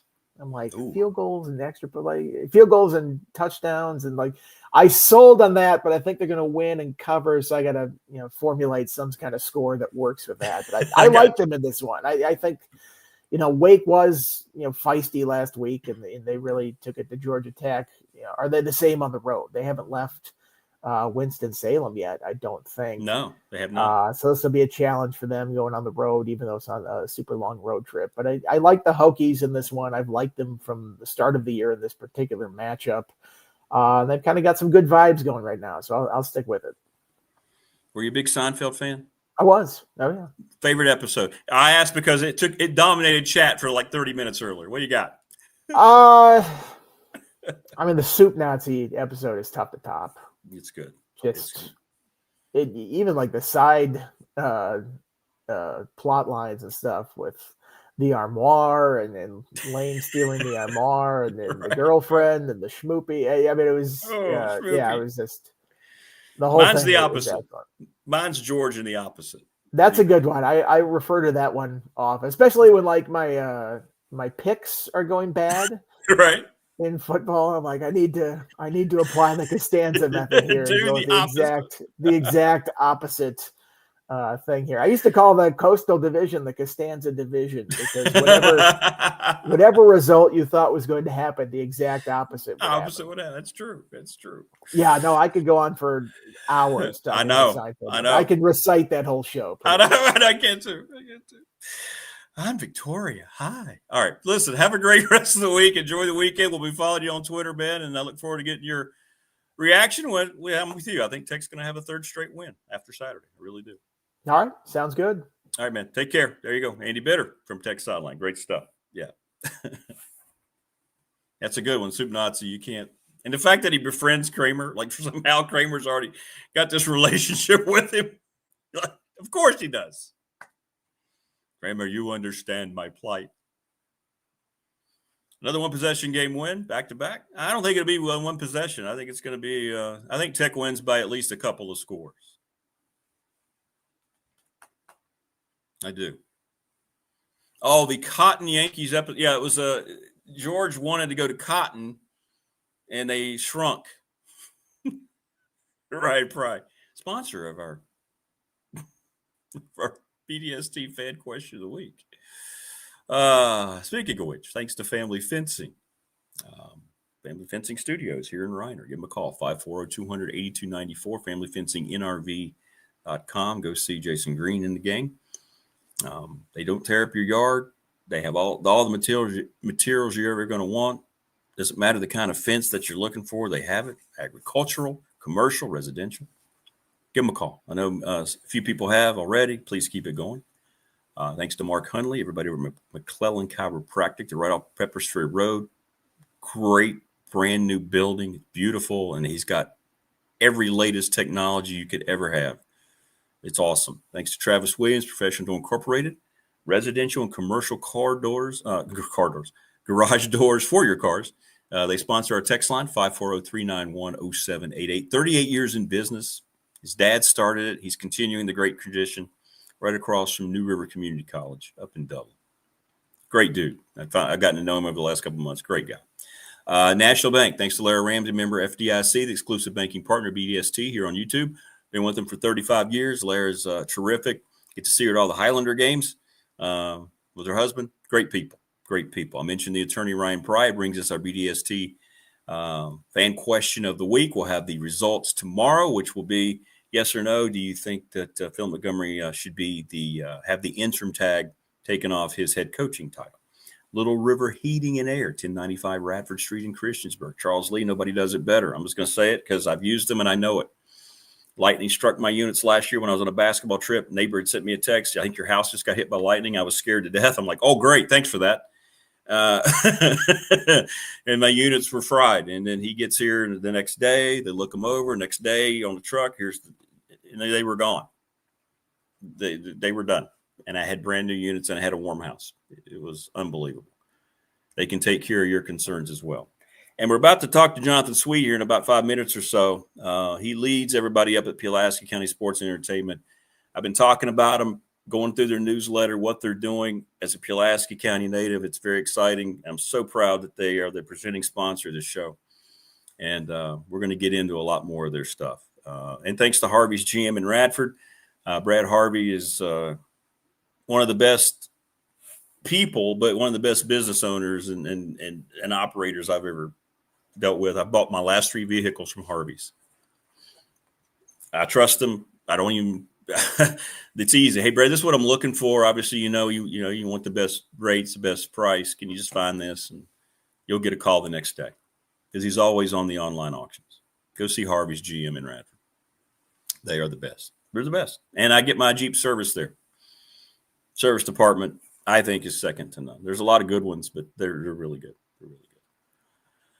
All right, let's see here before Jonathan joins us. Let's get caught up in chat. What character are you most like on Seinfeld? I've been told I'm too much like Jerry by former women I've gone out with. I don't know. That's a good question. Yeah, because nobody's really like Kramer. I think too many people are like George. Maybe a little bit of Jerry and George. Maybe I'm a combo a little bit. You stop short. That's my move. Frank Costanza wanted to fight Kramer. The key is if we could do this, no sleepovers. Okay, well, we're getting somewhere. All the rules in place. Yeah. No calls the day after that.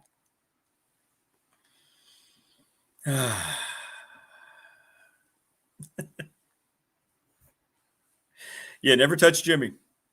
Jimmy doesn't like misunderstandings.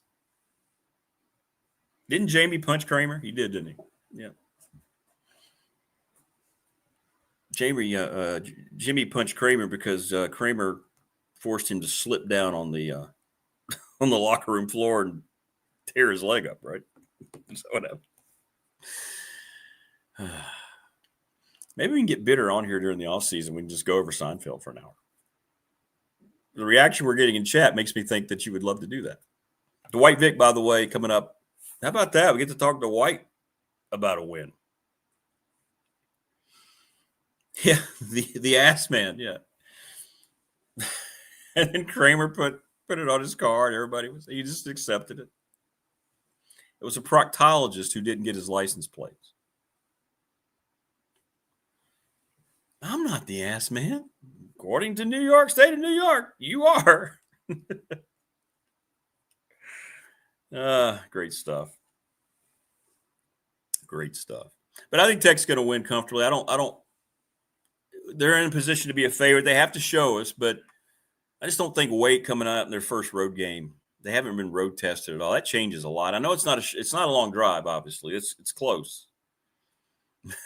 Paul says I'm dying over here. Yeah, it's great. You can it makes your morning, makes your day. So I think they're going to be okay Saturday. I do. I think Philip Montgomery will make sure they're buttoned up and ready to go. I know his personality, Andy just described, is kind of buttoned up, but it's not a bad thing given the current climate over there. Not a bad thing for him as a coach. They don't need to be so buttoned up about what they're doing. Again, to Andy's point, you're asking people who kind of need to know and want to know what they're spending their money on for more money instead of, no, we're not going to say much. I'm just going to let this thing slide a little while. But we'll see. A lot of people don't feel like it, but I feel like there's so much at stake over there that they're going to get this more right than wrong. How's that? I won't say everything will be right, but I think so.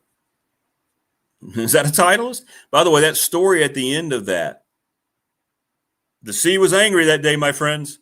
That was all George having one take. He was just told to come up with something. If you see Jerry talk about it, they did that in one take. Those reactions that you see from Jerry and Kramer and Elaine, those are all genuine because he's just doing this thing off the cuff. It's brilliant. It's brilliant. He told it just like an old man in the sea story. Tootie, good morning. The contest. Yeah. That's a classic, man. They thought Elaine would cruise through summer. Remember that? Good stuff. Thanks to Andy Bitter, and thanks to all of you. This has been a fun morning. You're taking us down the right path. All right, now I'm very excited because I just mentioned every day. I mentioned about all the great things that's going on. The presenting sponsor of this program, and look at that guy. That's Jonathan Sweet, the man who heads it all. Jonathan, how are you, brother? Good morning, man. I'm well, Rick. I'm so excited to be on with you this morning. Great, so man. Cool. Yeah, well, thank you. Yeah, it's taken off. It's been an amazing 6 weeks. It really has. And you, Pulaski County Sports Entertainment, a major part of it, the presenting sponsor of that. It means the world. I tell people all the time, you grew up in Pulaski County. It was a different era. We struggled at times, in our community. That's why you are in the position you're in, and what you guys are doing. It blows me away. That conversation you and I had when I came over there and talked to you about the show, I'm just like, wow, listening, and you see around. I mean, you've turned this thing upside down in all the right ways. I appreciate that, Rick. Coming from you, that means a lot. Yeah, we've been working hard. We've been working strategically. We have a tremendous vision, a great team. Our leaders are they are so focused on making sports and entertainment a part of our economy, a part of our lives, a part of our culture. And so I'm excited to just be here at this time and be a part of it all. Well, and the plans that you have, and what I like about it too, you're going to attract so much outside, if you will, interest from other sports entities from outside the state, regions, up and down the coast. I mean, there's going to be a lot of people that's going to pay attention. It's going to want to do their business here in Pulaski County. Yeah, first, I mean, we need to set the stage. We've got Yeah. Claytor Lake, where we're doing American Jet Sport Association.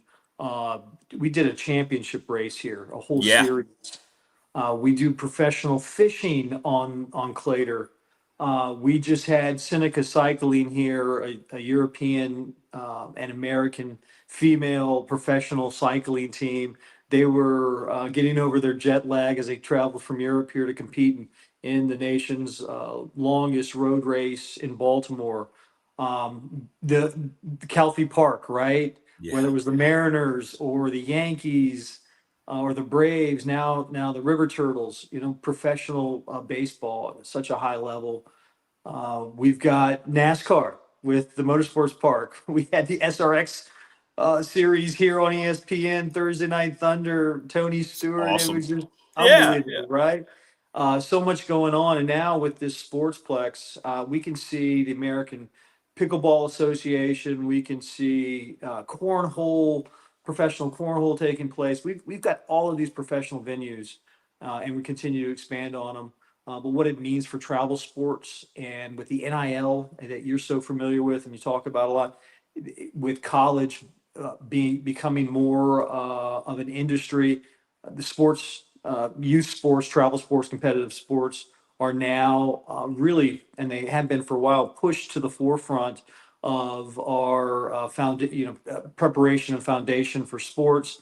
And we are discovering that it's recession proof, that it is that parents and kids are going to travel to compete and strengthen their kids' skill sets and get noticed and get seen. Now we're going to have some really amazing assets to support that. Quite frankly, some of the best in the state, if not on the Eastern Seaboard. Jonathan Sweet joining us on the program. He's Pulaski County's Chief Administrative Officer, Chief Economic Developmental Officer as well. And Jim McAllister said here, Jonathan, a man of action, willing to take a chance on Southwest Virginia. Well, let's talk about that because you shared it with me. But what was it about Pulaski County and the potential that got you so invested? Absolutely. Looking at a transition in my career, I won the National City County Leader of the Year award. I was honored with that. It's the biggest award of my career. I couldn't believe it. And I was looking at a transition opportunity.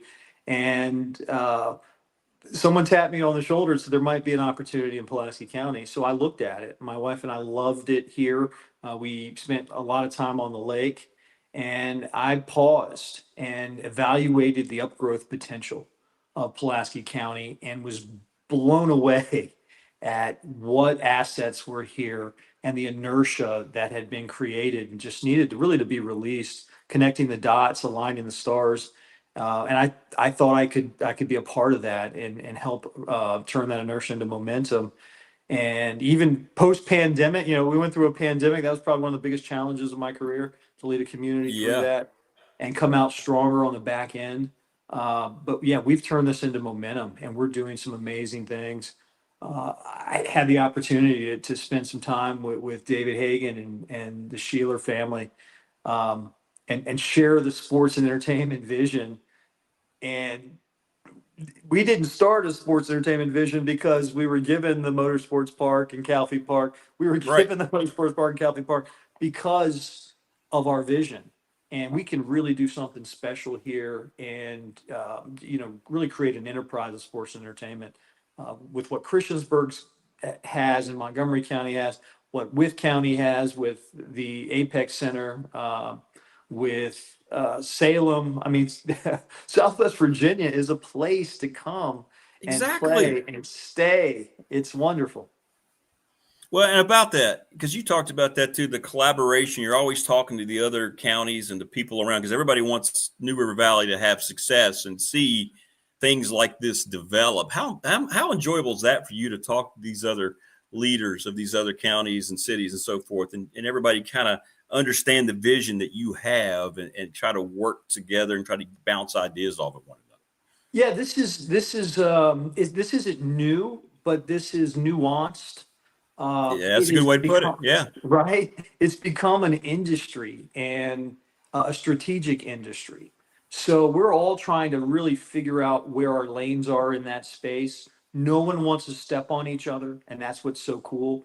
We think that there is synergy with diversity of assets and offerings, and for example, Christiansburg owns the outdoor turf space right now. Salem owns the softball space. We're going to own the indoor rec space, right? Indoor competitive sports space, whether it be volleyball or pickleball or basketball or futsal. We're gonna have capacity. It's going to be Virginia's largest indoor versatile sportsplex. But we talk about the sports and entertainment component, but I want to make sure that everyone understands and appreciates this is how we pay to have nice things. So Pulaski Right. County wants to have nice things, That's and right. we want our citizens to be able to enjoy a state of the art weight room and cardio room and indoor walking track and their own pickleball courts and et cetera, et cetera. The programming that comes around it, esports, therapeutic recreation, all of these opportunities for our citizens to enjoy nice things, but we still have to pay for it, right? Particularly at the scale. So we're marrying, and this is what's so novel about this. It as a community center and as an enterprising center for competitive sports, particularly sports tourism. Start talking to Jonathan. Look, the light, the beaming light from the heavens starts peering through here, unlike it ever has here on the show. I got to try to move here, but that's pure energy, Rick. That's pure energy. See what you do. See what you've done here. Let's see here. Let me do this. There we go. That's a little better. That's a little better. Wow. All right, talking with Jonathan Sweet. He's heading up the all the folks up in Pulaski County Sports Entertainment. It's exciting. And I know something else. You were you're sharing your wonderful staff that you have, right? Of all the people that are up there that share this vision. How important was that to make sure you found the right types of folks have the same energy? I don't think anybody has your energy, but I'm just saying, though, similar energy. Yeah, that's critical, Rick. It was critical. We took a very deliberate approach to bringing the right person to Pulaski County to lead this sports entertainment vision. So I'm going to be hands-on. I'm going to stay very close to it. The Board of Supervisors. We've got a great sports entertainment authority, but really Tim Miller, we brought from Richmond. The guy's got a tremendous amount of experience in this space, and that's what we needed. We needed experience of leading in this space, a leadership role that he knows the ins and outs. He's got a network and can, where the rubber meets the road, can make things happen. And so unfortunately, it's a competitive industry, but we don't have a lot of indoor rec competition. So we think we can own that space here in Southwest. Our proximity to North Carolina, Tennessee, West Virginia, we really, there's nothing around in Southwest Virginia that offers something that we have, and that's a versatility of 165,000 square foot facility. Wow. With the right flooring solution, the latest technology. It's very versatile. We can even drive on it. We can have expositions in there. We can do a variety of things. A lot of these floors, you go into these facilities and they don't want you to walk on them, right? Yeah. And yeah. in our particular case, it's virtually indestructible. So we're excited about what we're going to be able to do there. We don't even know what we don't know yet with opportunities. So when we get closer to completion of construction, we're going to really start securing some events there and figure out what we can scale to and what our capabilities are. But sports entertainment is much more than the sportsplex, right? We're Yeah. trying to figure out what we're doing with the motorsports park and drag strip. It's a 162 acre facility, best in class in its division of small tracks. Everyone loves to race there. It's so competitive. The banks are perfect. We saw that with the SRX race. The pros absolutely loved it. What an exciting race. I go back and watch that every once in a while. It's a very fun event. But we've got some opportunities with the drag strip. So, and I'm going to warn you, I should have warned you at the front end of this. You may get some challenges. I'm known for challenging folks to a variety of things, whether it be jet ski racing or drag racing. I'll challenge you, Rick, so be careful. You're on the jet. I get the idea you're on the jet ski quite a bit. Am I wrong about that? Well, it's funny. I don't own a jet ski. I've got to borrow a jet ski. The only thing better than having one is having friends with them. So, no, when we bring the AJSA in, they provide skis. And I got called out on Sunday by a pro and had to suit up, borrow a ski. And I ended up beating him. He spun out. I didn't. I kept my back end in the water, and I've got it on video, and I'll never let him live it down. You won. You beat him. Like you're winning now. Jonathan Sweet joins us on the program. I'm glad you broke Claytor Lake because everybody looks at it as a recreational thing to go up and hang out at the beach. I get it, but you've turned it into and really capitalize on what it has to offer, as you mentioned, what you're just talking about, with the jet skiing. And it can become part of this whole project and be incorporated and just enhance that place even more because it's always been kind of a hidden gem, I think, in our area. Absolutely. Not just Claytor Lake, but the New River Trail State Park. Yeah. And what I really loved about Tim Miller and what he brought, and it was his differentiator, he said, we don't just have to focus on the traditional sports venues, right? Downtown becomes an opportunity for sports and entertainment. A variety of different locations around the community become opportunities for sports and entertainment, whether it be cycling or running or whatever that may be. We don't have to just stay in the box of these venues. So I'm like, absolutely, let's incorporate as much of the county as we can in the sports and entertainment vision and bolster small business opportunities, make it have optimal economic impact, but also bring some cool cultural opportunities in the front and back door of our citizens. Jonathan Sweet joining us on the program, Pulaski County's Chief Administrative Officer and Chief Economic Development Officer.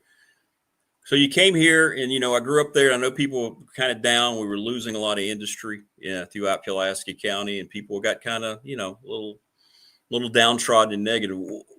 What was that like to help try to let people understand you didn't have to feel that way permanently because somebody like yourself and what you guys are doing, we're going to change around the mindset up there? Absolutely. A lot of it is mindset. I mean, some of it is reality. Some of it's perception. Sometimes perception becomes the reality. When I got here, I was very patient in evaluating what our strengths and opportunities and weaknesses and threats and et cetera, and discovered that a lot of it was between our ears. We looked poorly upon ourselves. And when I was outside of the county, everyone talked about how cool certain things were. And so we launched a Pulaski County Is initiative, and that was a campaign where folks actually took pictures, submitted them in of 2 words of what they loved about Pulaski County. So Pulaski County is lake life, right? Somebody on the lake. Pulaski County is mountain mornings. Pulaski County is, whatever, friends and family, right? Whatever connected you and you fell in love with Pulaski County, to post it. And that was really the turning point, I think, in how we were going to be intentional about looking at ourselves and marketing ourselves. And we have the Pulaski County Proud and so many different other things, but I just don't know if we were as intentional about falling back in love with our community. And now our tourism department is doing some really cool things with ambassadorships, with turning basically our frontline workers into ambassadors and tourism partners to tell folks how wonderful Pulaski County is. But it was a little daunting coming off of furniture, textile loss, trying to transition fully to advanced manufacturing. We ended up doing a large project in 2019, one of the largest in the history of Southwest Virginia. It was announced as a $400 million project. It turned into a $1.2 billion project with Volvo. You know, we have more jobs than we have people to work. So our focus has been to attract population and retain population. So we launched a 40 by 30. It's 40,000 people by the year 2030 to call Pulaski County their home. So everything we do now in our strategic plan is centered around bringing people here and keeping people here. I love that. Yeah. It's not just tourism, it's really sales. We're doing more than tourism, we're doing sales, and we want people to stay. And we have a growing young professional cohort from 25 to 44. It is the fastest growing cohort west of the Roanoke Valley. We're growing 3 times faster than Montgomery, 3 times faster than the city of Roanoke. So we're attracting 25 to 44-year-olds, one, because of availability of housing, affordability of housing, and quality of housing, and then everything else around it, this quality of life. There isn't a place that you can find that's safer, more affordable, and is a high of quality than Pulaski County. Well, you know, it is similar, but not to like Radford University. You're a big supporter of RU. You're at all the games, season ticket. I see you all the time.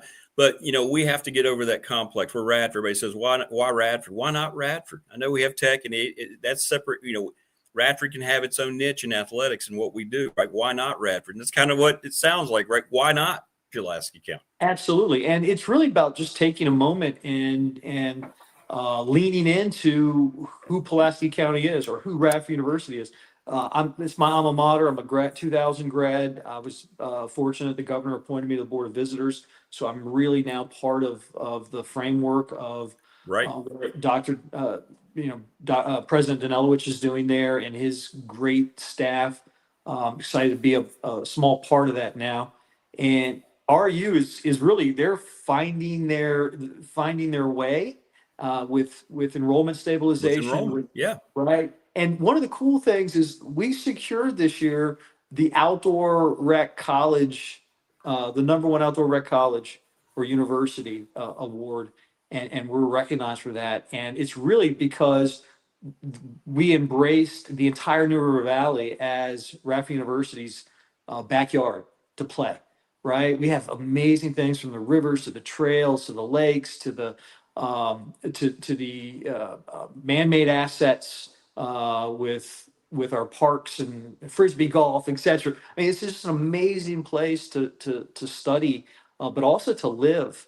And so one of the reasons why Pulaski County partners with Radford University so much is we want to retain those talented graduates to the New River Valley, to Pulaski County. We want to make sure the faculty and staff stay here. We don't want to lose them to other universities. So we want them to have heartstrings and grow roots right here. So we are very intentional about that partnership. And we think it's a mutual beneficial partnership because we're enriched by the talent that they produce, the teachers, the nurses, the communications folks, etc. We want them to stay, work, contribute, and grow old with us right here.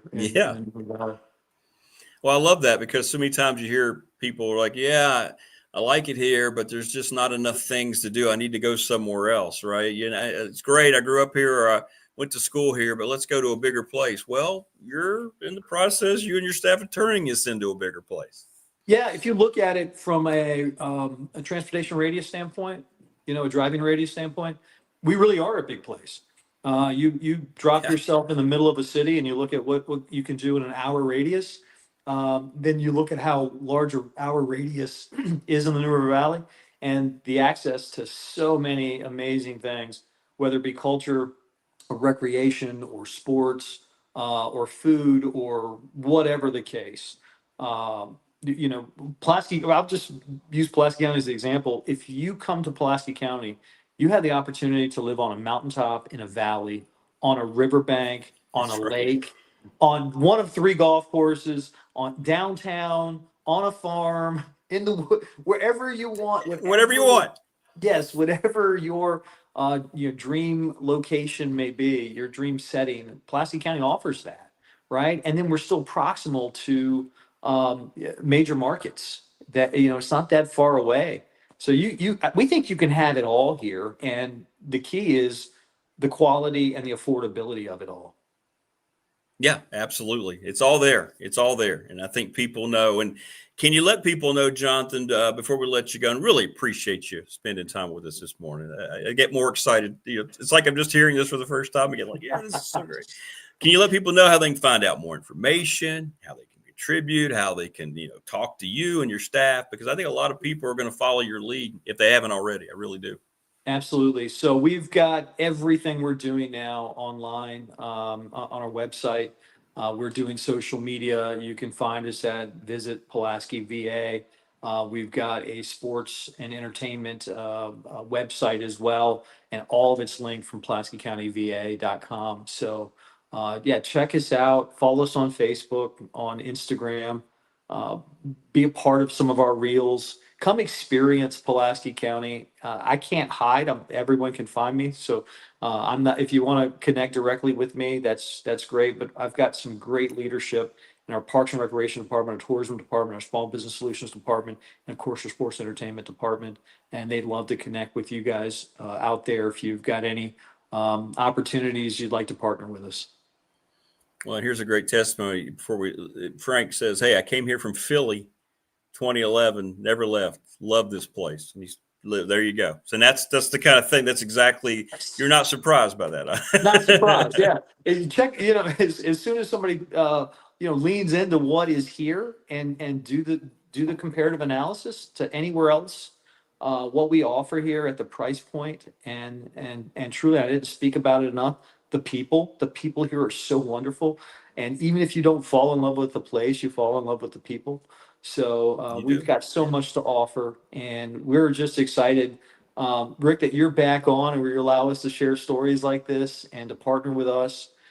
We know you're going to continue to be wildly successful. I got to tell you that. Told my kids this morning what I was doing, and I told them last night that I was doing it this morning. And they're like, you mean the show we listened to on the ride to school that Really? had the montage? I would quiz them every morning, like, okay, so who said that? What movie did that come from? Right. It was That's great. Well, that's awesome. That's awesome. So they think I think I'm big stuff now because I'm talking to big dog. I don't know. I think I'm at the bottom rung of reasons you might be big stuff, my friend. But thank you. That means a lot. It also means a lot, your support from Pulaski County Sports Entertainment. Thanks so much, man, for being our presenting sponsor and for everything you're doing. And I mean, I grew up in Dublin. You're right there. It was a different time. And I got to be honest, I never had the encouragement to see it from beyond what it was. But now you can because of you and your staff. And I think a lot of people have listened to you today and they realize, you know what, why isn't our community, we can do that too, right? So you're going to not only continue to inspire people where you are, but I think other people need to understand why it's working in Pulaski County. So thank you, Rick. Being a partner with you means a lot.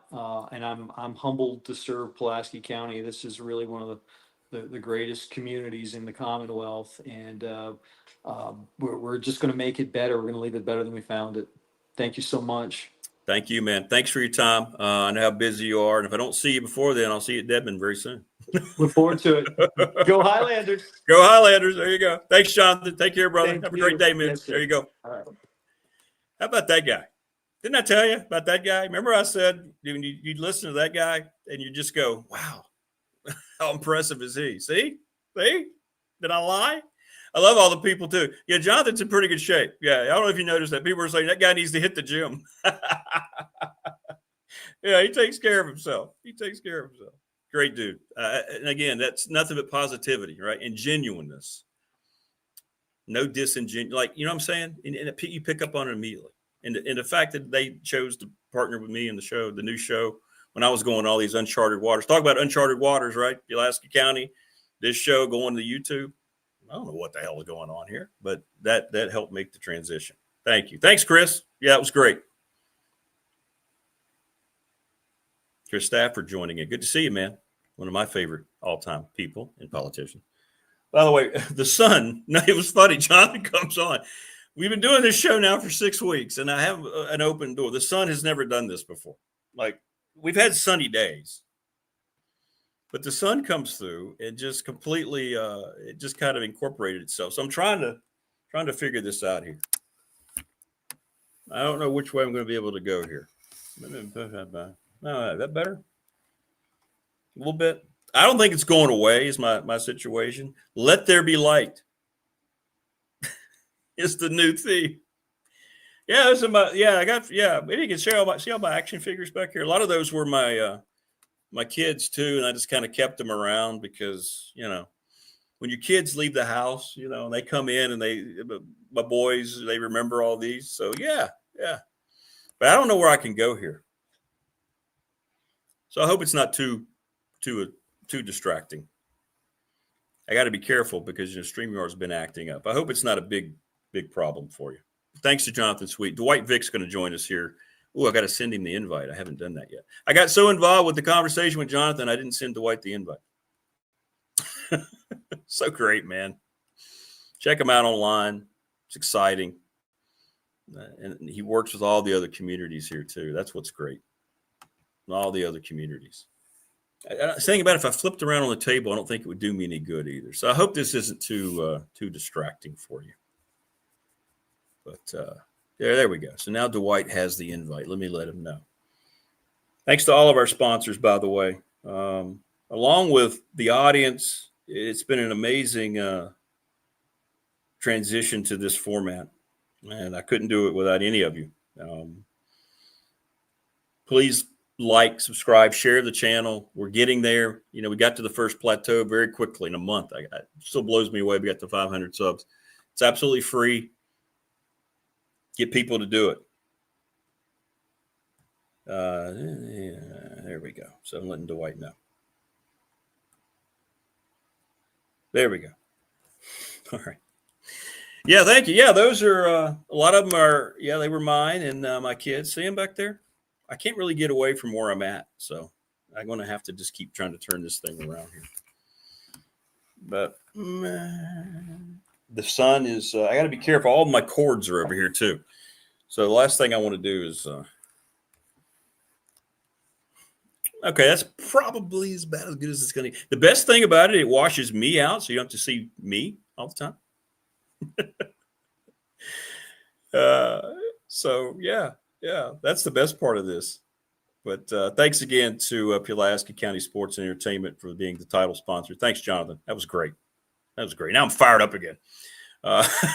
Professional Door Incorporated, residential commercial car, garage doors, family owned and operated 38 years. Go see Travis Williams right across from New River Community College. Larry Ramsey, National Bank in Blacksburg. Been my bank for 35 years, our exclusive banking partner here on BDST. The attorney, Ryan Pry, down in Radford, 701 West Main Street in Radford. He sponsors our BDST fan question of the week. Terrific. Go see Little River Heating and Air about all your heating and air needs. They are the best. Charles Lee and Company, they do it right. They do it right. Trust me. You can endorse all these wonderful people because I've either used them or I've known them, and I feel very good about it. Harvey's GM in Radford, I bought my last 3 vehicles. Go buy your new vehicle or used vehicle from there as well. McClellan Chiropractic, thanks to Mark Hunley and the crew over on Peppers Ferry Road. Our chat room explodes each and every day. So thank you, Mark. And as always, the first sponsor, always going to be special, Jason and everybody at Family Fencing Studio, Family Fencing, who sponsors our studio, 540-200-8294. Thanks to all of our wonderful sponsors. And we thank Andy Bitter for joining us, and we thank Jonathan Sweet. Jason says Rick looks like an angel from Highway to Heaven. Highway to Heaven. That's Michael Landon, wasn't it? All right. Joining us now on the program as I try to dodge the sun. I feel like it's one of those old games in the NFL where the sun would shade half the field and the cameras had to get light and dark. He is the founder and creator of Victory Life, helping human beings on a daily, and I mean a daily basis. He posts something. I want to ask you about something he posted. He's Dwight Vick, by the way. DV, how are you? Good morning, brother. Good morning, man. It's great to be back on, man. Oh, well, listen, it's great to have you as always. I say it year in and year out. Whenever people talk to me about the show, your segment always comes up. They love you. They love you. I do great, too. man. So, that's great. Thank you. before we get into Tech, and hey, we're talking about a win. We didn't have to have angry things going back and forth Saturday night, but you posted something, and I want to highlight a little bit more about you and Victory Life. You posted on Instagram. It was on Instagram or Twitter. I read through it. You had like 5 points that tell you how a person is somebody that is positive in your life. You know what I'm talking about? Oh, yeah. Can Yes, you share Instagram. that? I thought that was very inspirational. Well, I wanted to take a screenshot, but I think it was on Instagram. I don't understand Instagram. Things disappear. Can you share? Can you share that? Because I think that's going to be helpful for people who are watching today. yeah, I don't have it in front of me, but basically the premise of the post I shared was it was, I think I retweeted it and then I posted it on Instagram on the Victory Life account and a Facebook account, Victory Life Facebook page. For those, you can follow that, shameless plug. But That's all right. no, it was just basically saying surround yourself with people that are green, that have green flags, and green flags are people that celebrate you, that give you positive energy.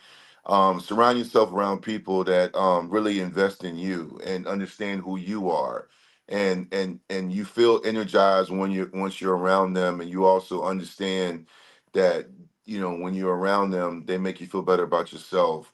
I feel like, man, it's kind of like when I'm on Twitter, man. Like I can make a point of positivity, but I got like a great group of followers, but then there's always 2 or 3 people who don't even follow me. I don't even know how they get in my mentions. And then they come in and they say, well, you would say that, right? Because they're just looking Yeah. at like, and it's like, you know what? I have to catch myself. It's not important to go back and forth with someone that doesn't know me. I tweeted a few weeks ago about how like I wish on Twitter we were required to use our real names, because some people are comfortable hiding behind a username, and I don't know who you are, but you know who I am. So you know everything about me regarding looking me up on the internet. But I have to engage with people, not so much that agree with me, because we can disagree, but Sure. if you're trying to get somewhere, you're trying to get to a goal, your energy has to be right. Like, why would I engage with people that have red flags? And the whole premise is engage with people that have green flags. Green means, it's good. Money's green, trees have green leaves, most of them, so Yeah. Yeah. green is a good color. Green means go. Go, go, So go. Yeah. Yeah. yeah, that's what it came from. That's the premise of that. Well, it's great. Thanks for sharing that. I thought it was very inspiring. I loved it. It was great. Green flags. Yes. All the way around. All the way Yeah, around. green flags, man. Always, always. Green flags right now around Tech football.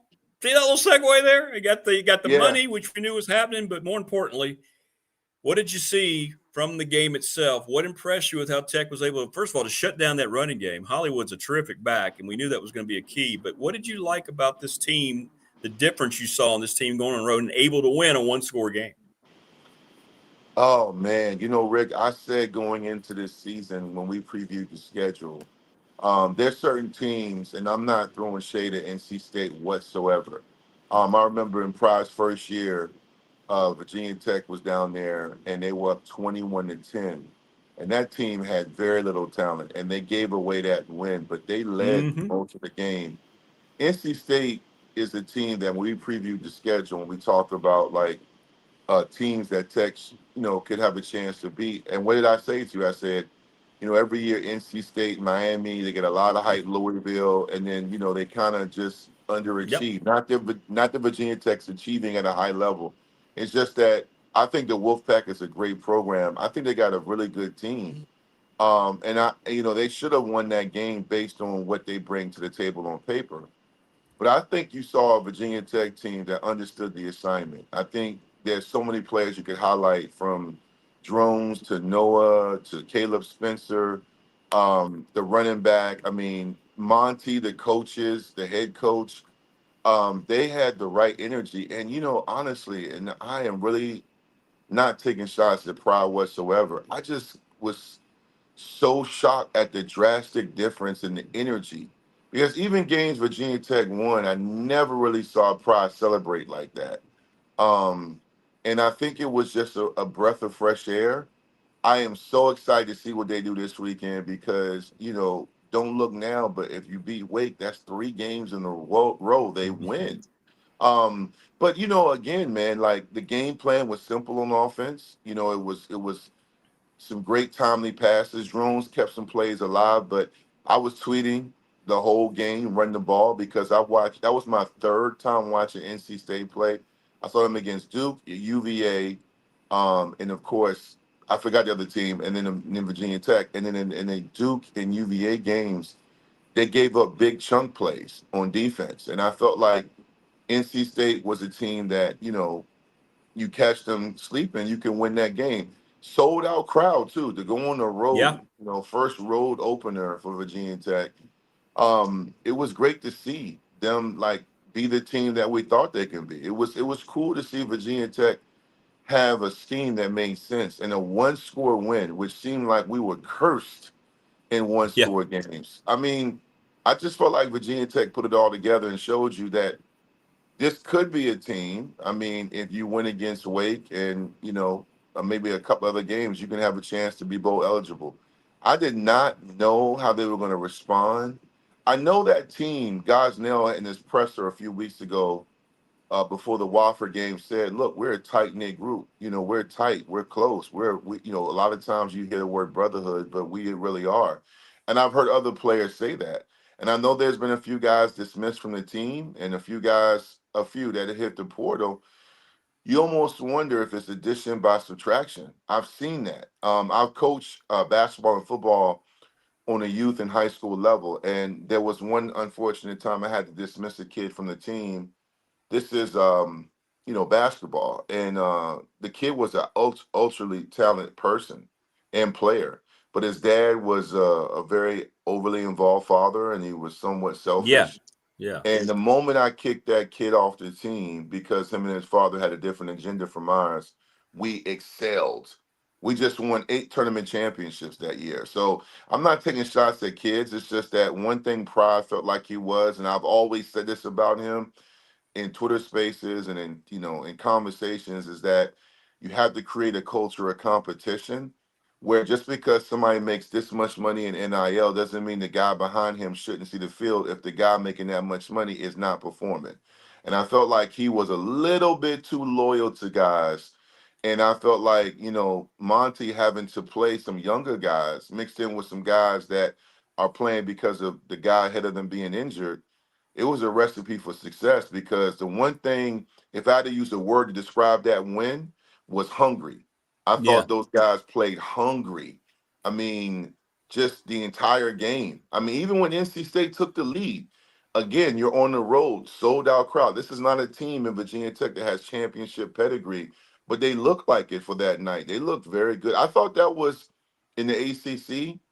I thought really, other than UVA's win over Florida State, I thought that was the most impressive conference win last weekend. You know what a locker room's reaction means more than anybody that I know. And you see those players and the way they reacted on that fourth down pass they knocked down, they were celebrating a genuine just enthusiasm and happiness. And then what they said in the locker room, that scene that they released, they did a great job. What they said yesterday in the presser, it's nothing short of a miracle how quickly Philip Montgomery's got that locker room behind him and wanting to run through a wall for him. It's crazy. Yeah, you would think he's been there for 3 years. Exactly. But listen, you've been doing what you've been doing a long time, Rick. So you can tell whether I knew you or not when I went back and you and I connected about 4 years ago, 3 or 4 years ago. I was like, wow, you got a history, you know what you're doing. So I would watch you run your show, whether it was on radio or even what you're doing now. That's why you have a great show. That you're not just some 20-year-old who went to Best Buy and got some headsets and a microphone. Right. Because you can tell when you watch a podcast, or even if you watch a show on the highest of level as far as ESPN, you can tell who's on those chairs sitting there knowing what they're talking about versus a guy or a woman that's just kind of freestyling, right? Yeah. Monty's not freestyling. No. I like what he said. He knows what he's doing. He's been a head coach before coming to Tech for either 10 or 11 years. That's a lot of experience. Yeah, I mean, absolutely. he coached against Frank Beamer when he took Tulsa to a bowl I game. know. I mean, It's so weird. he's not a new guy. And I think the one thing that stood out was the presser he had when he told Andy and David and all the guys that covered Tech that, I'm going to put my spin on things. I'm going to make it my team. And he said, they've been having great practices. And the players and Monty talked about how the practices have been more structured and more intense. And I just wonder if Virginia Tech had checked out on pride. And I wonder if guys felt the pressure. Sometimes the pressure knowing your coach is on the hot seat can be really overwhelming, Yeah. even though you want to play well. I think right now they're not so much, I hate the phrase sometimes, playing with house money. I feel like they're playing with a sense of urgency and they understand that we don't know what next year holds, but let's make a run. Here's the crazy thing about it, and I know they are involved in a coaching search as you and I do this show. Monty, I don't think he's even saying, I'm going to show you I can be the next Virginia Tech head coach. I think he's showing Virginia Tech and the fans and even someone that may hire him if he doesn't get the job here, that he's a guy that can coach somewhere else.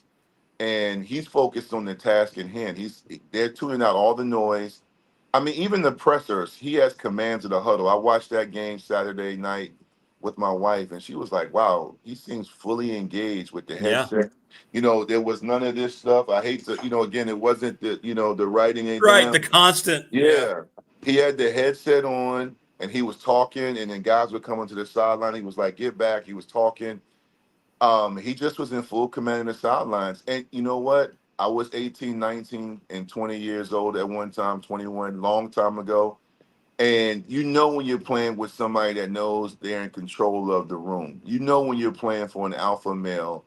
And I thought the post-game celebration was cool. It's been a long time, not since Beamer did the whole dance, like when he was in the locker room. We haven't seen that. I just want them to be greedy. I want them to keep winning. I mean, you got a nice schedule setting up. You got Wake this weekend. The orange unis look great. I've always loved orange. You got then Georgia Tech, then a bye, then you got Cal or whatever. I don't want to mess it, but you got 3 games, including Georgia Tech at Georgia Tech, where you can make this thing kind of interesting, man, before you have that tough November stretch. It can be fun because I can tell you right now, I can talk about how I knew NC State could be beat, even though I think they're a really good, talented team. But after what happened against ODU, I had no idea what we were going to get because Right. they look like Virginia Tech looked like the monsters that took their power, like in Space Jam. They just look just in disarray. Dwight Vick joining us on the program, former all-conference performer at Virginia Tech across that O-line, founder of Victory Life. Paul said this, as much as anyone, DV, people like basic structure and want to know what's expected of them, right? And it's all laid out pretty simply, right? What is it? Keep it simple, stupid, right?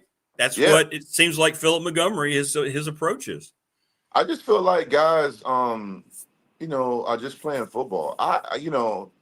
I am not a naysayer. I'm not one of those guys that are old school where everything has to be like the Beamer era. I want to see new memories. I feel like Virginia Tech has been so stuck in mediocrity that we focus so much on reciting memories and reflecting on the past breakup against Miami, the Sugar Bowl 95, or Kevin Jones' long run, or Tyrod. He did it, Mikey. He did it against Nebraska. Yeah. Those are all great memories. I felt like Virginia Tech, after the Fuente first year, the first couple of years, the 6 overtime win over UNC, and then, that great game against Clemson in the ACC championship.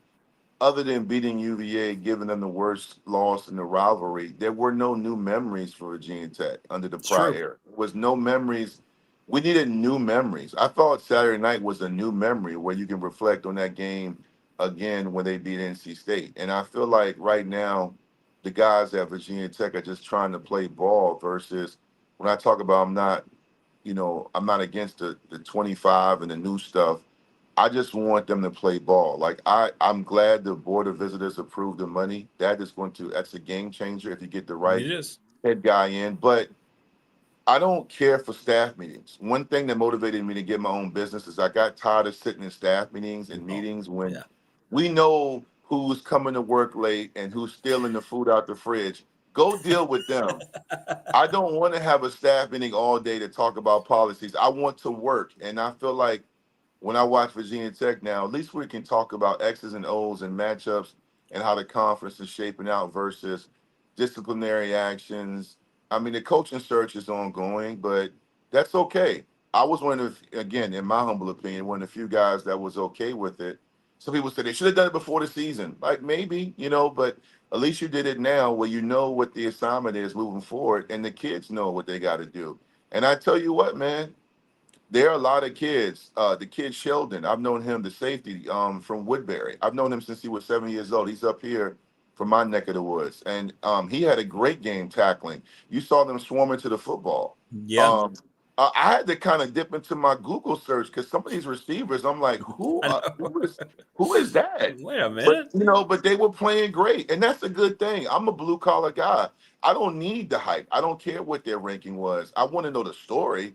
But I felt like you saw a bunch of guys that are playing with a sense of urgency, and that's really cool when it comes to sports. I don't care if you cover youth, high school, college. I think when you talk about young men, kids that have a story and they want to prove something, that's great to watch because they played united. They played as one. I think that was good. I agree. And the thing about Philip Montgomery, it's interesting how quickly, yesterday Damian Sordelette, today Andy. I mean, apparently there's no hope that Philip Montgomery is going to have a shot at this job. And I don't understand. You talk about a search, and I know they're going to be on one. It's not to say you can't do one, but if that search doesn't include the guy that's starting to keep your season alive and turn this locker room around, I think you're already kind of showing me that you don't really know what this search is about. It bugs me a little bit, DV, that apparently Philip Montgomery doesn't have, a chance at this job. At least that's what people think. Oh, did we lose Dwight? Let's see here. I see his name up there, but we may have lost Dwight. There we go. I'm back. Yeah. There we go. He's back. But what do you think about that with Coach Montgomery? Apparently he's not going to be considered seriously for the job. Yeah, I that's above my pay grade, but I'll say this. If I'm Coach Montgomery, if I was in his shoes, if I was running this program right now, my job is to get these guys to stay locked in and play hard and win every game left. Or, put Whit and the search committee and everybody in that university in an uncomfortable situation. Exactly. Where they have to make a tough decision. I'm going to show you that you need to look at me. Now, what does that mean? Somebody asked me, somebody text me or DM me, on Twitter. I think it was that. And they said, what does coach have to do? What do you think he has to do to be considered? I said, he would have to win 80% of the games left. He would have to make a serious run, which is really doable, truth be told, based on what you did last weekend. Wake Forest is a very good team. They should have beaten Georgia Tech, or at least went to overtime. They gambled and went for 2. Now, historically, Virginia Tech, even with all the coaching changes, Wake Forest has been a team they played well against in Blacksburg. But I don't assume anything with this program. So you beat Wake. Now you got 2-0 in ACC play, because now we're in conference play. So some of the guys, it's going to be shifting. You're 2-0, you're 500. Georgia Tech is, again, the better team, just like NC State is. But Georgia Tech is a team where when it comes to the battle of the Techs, it's always been one of those games where a ball bounces here, it gets real spooky. That's a game that is, historically it's been a rivalry game, but not with bad blood, but just two teams that kind of play similar, play hard. I don't know if it's because they're both engineering schools. Who knows? But I think Georgia Tech is a great, well-coached team.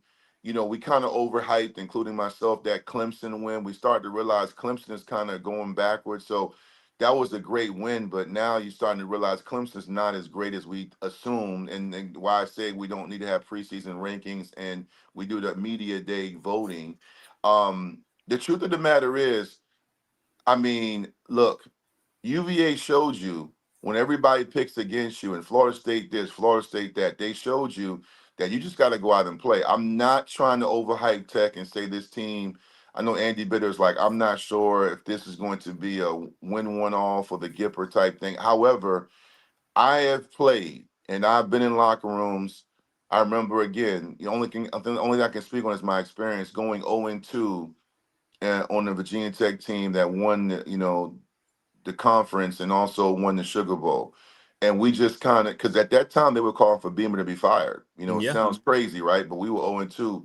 So I'm saying you get the right energy, the schedule shapes up.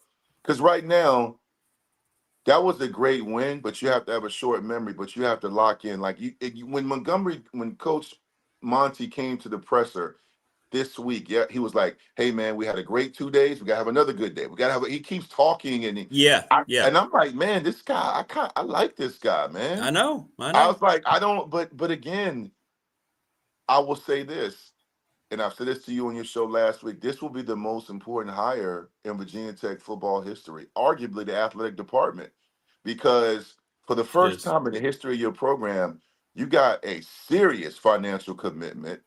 And you got to do well, because I watched that Board of Visitors meeting. Tim Sands and everybody, all the major people in there, and everybody's like, we need to make this happen. They did a great job. It was a well-run meeting. The truth of the matter is, you have to win. Almost like that movie, Remember the Titans, when they told Coach Boone, you have to win or you're fired. So Yeah. Montgomery, man, Coach Monty's got a chance. I don't assume anything. I mean, people are saying he's not the hire. Here's the only thing, and this is maybe something I know you'll highlight over the next handful of weeks with the season going. Who are the candidates out there? Right. Who I'm asking. I'm not even being condescending. I am too. Who are you looking at? I mean, because you're out there with UCLA and other group of programs that have more cachet or in similar situations. Who do you bring in? Monty knows. He's been in this business a long time. He's got an agent and he's got that mindset. You keep winning. You mess around and win against Wake and make it real spooky at Georgia Tech and beat Georgia Tech in Atlanta. And now you're 3-0 in ACC. And then you got Cal on a Friday night coming across country on a Friday night to Blacksburg. It's going to be cold around 5:45. On 81, it's going to be traffic coming from the airport. You never know. It might get real funky around there. Well, and I've Yeah. asked that question too, because I don't know. And you mentioned UCLA, right? It's a horribly run athletic department, right? Their AD, Martin Germon, shouldn't be there. He's I don't know why he's there. But they just announced their committee. They just announced $500 million it's gonna go directly into football, very similar to what Virginia Tech's doing, right? It has to be higher there because of the tax bracket. But the competition for there's already 5 jobs. There's going to be 5 Power 5 job openings, including Tech right now. There's going to be a lot more.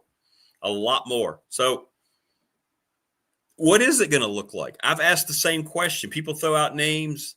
Do you want to retread? Do you want somebody just sitting around because they're bored?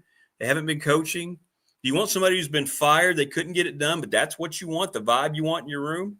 Who do you want? What do you want? And I asked the same question. I don't know the answer. I saw somebody, it was my guys over at Tech Sideline. They're doing a series of, they're breaking down a candidate. I saw a guy named from Memphis. If they bring him in, I tell you what, don't do that. We are done. Only thing we're getting from Memphis is barbecue. That's it. We are not. Leave that alone. Don't mess with that.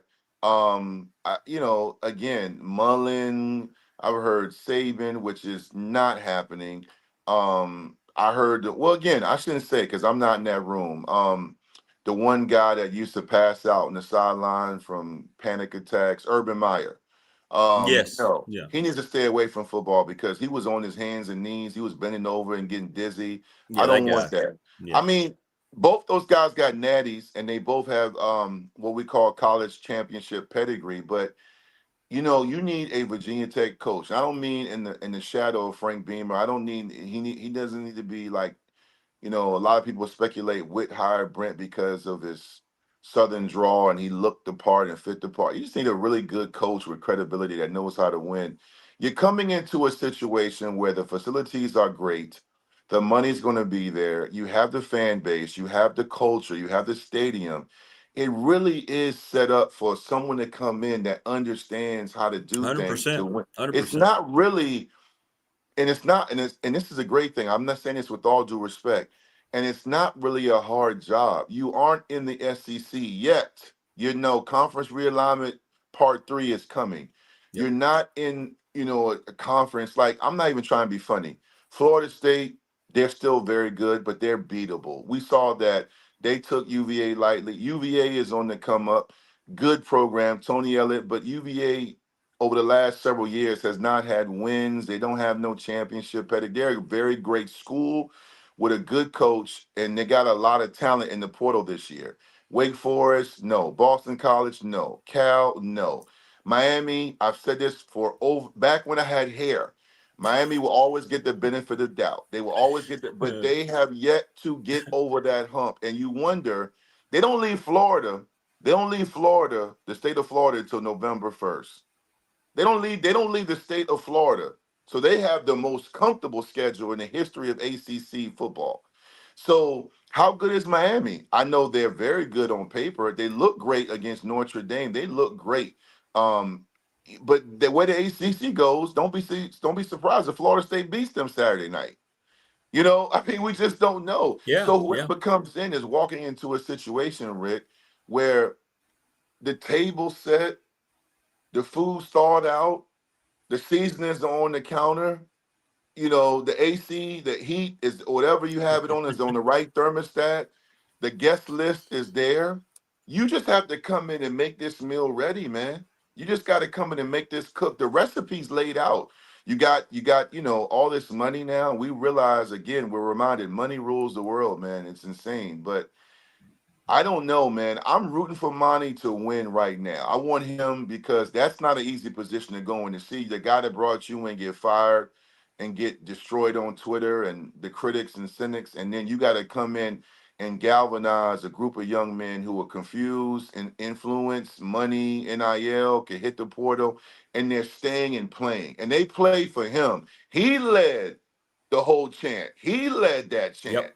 Yep. No, it wasn't like an assistant. So, hey, man, to get those guys to buy in like that, we'll see what happens with the hiring, man. You know, I know.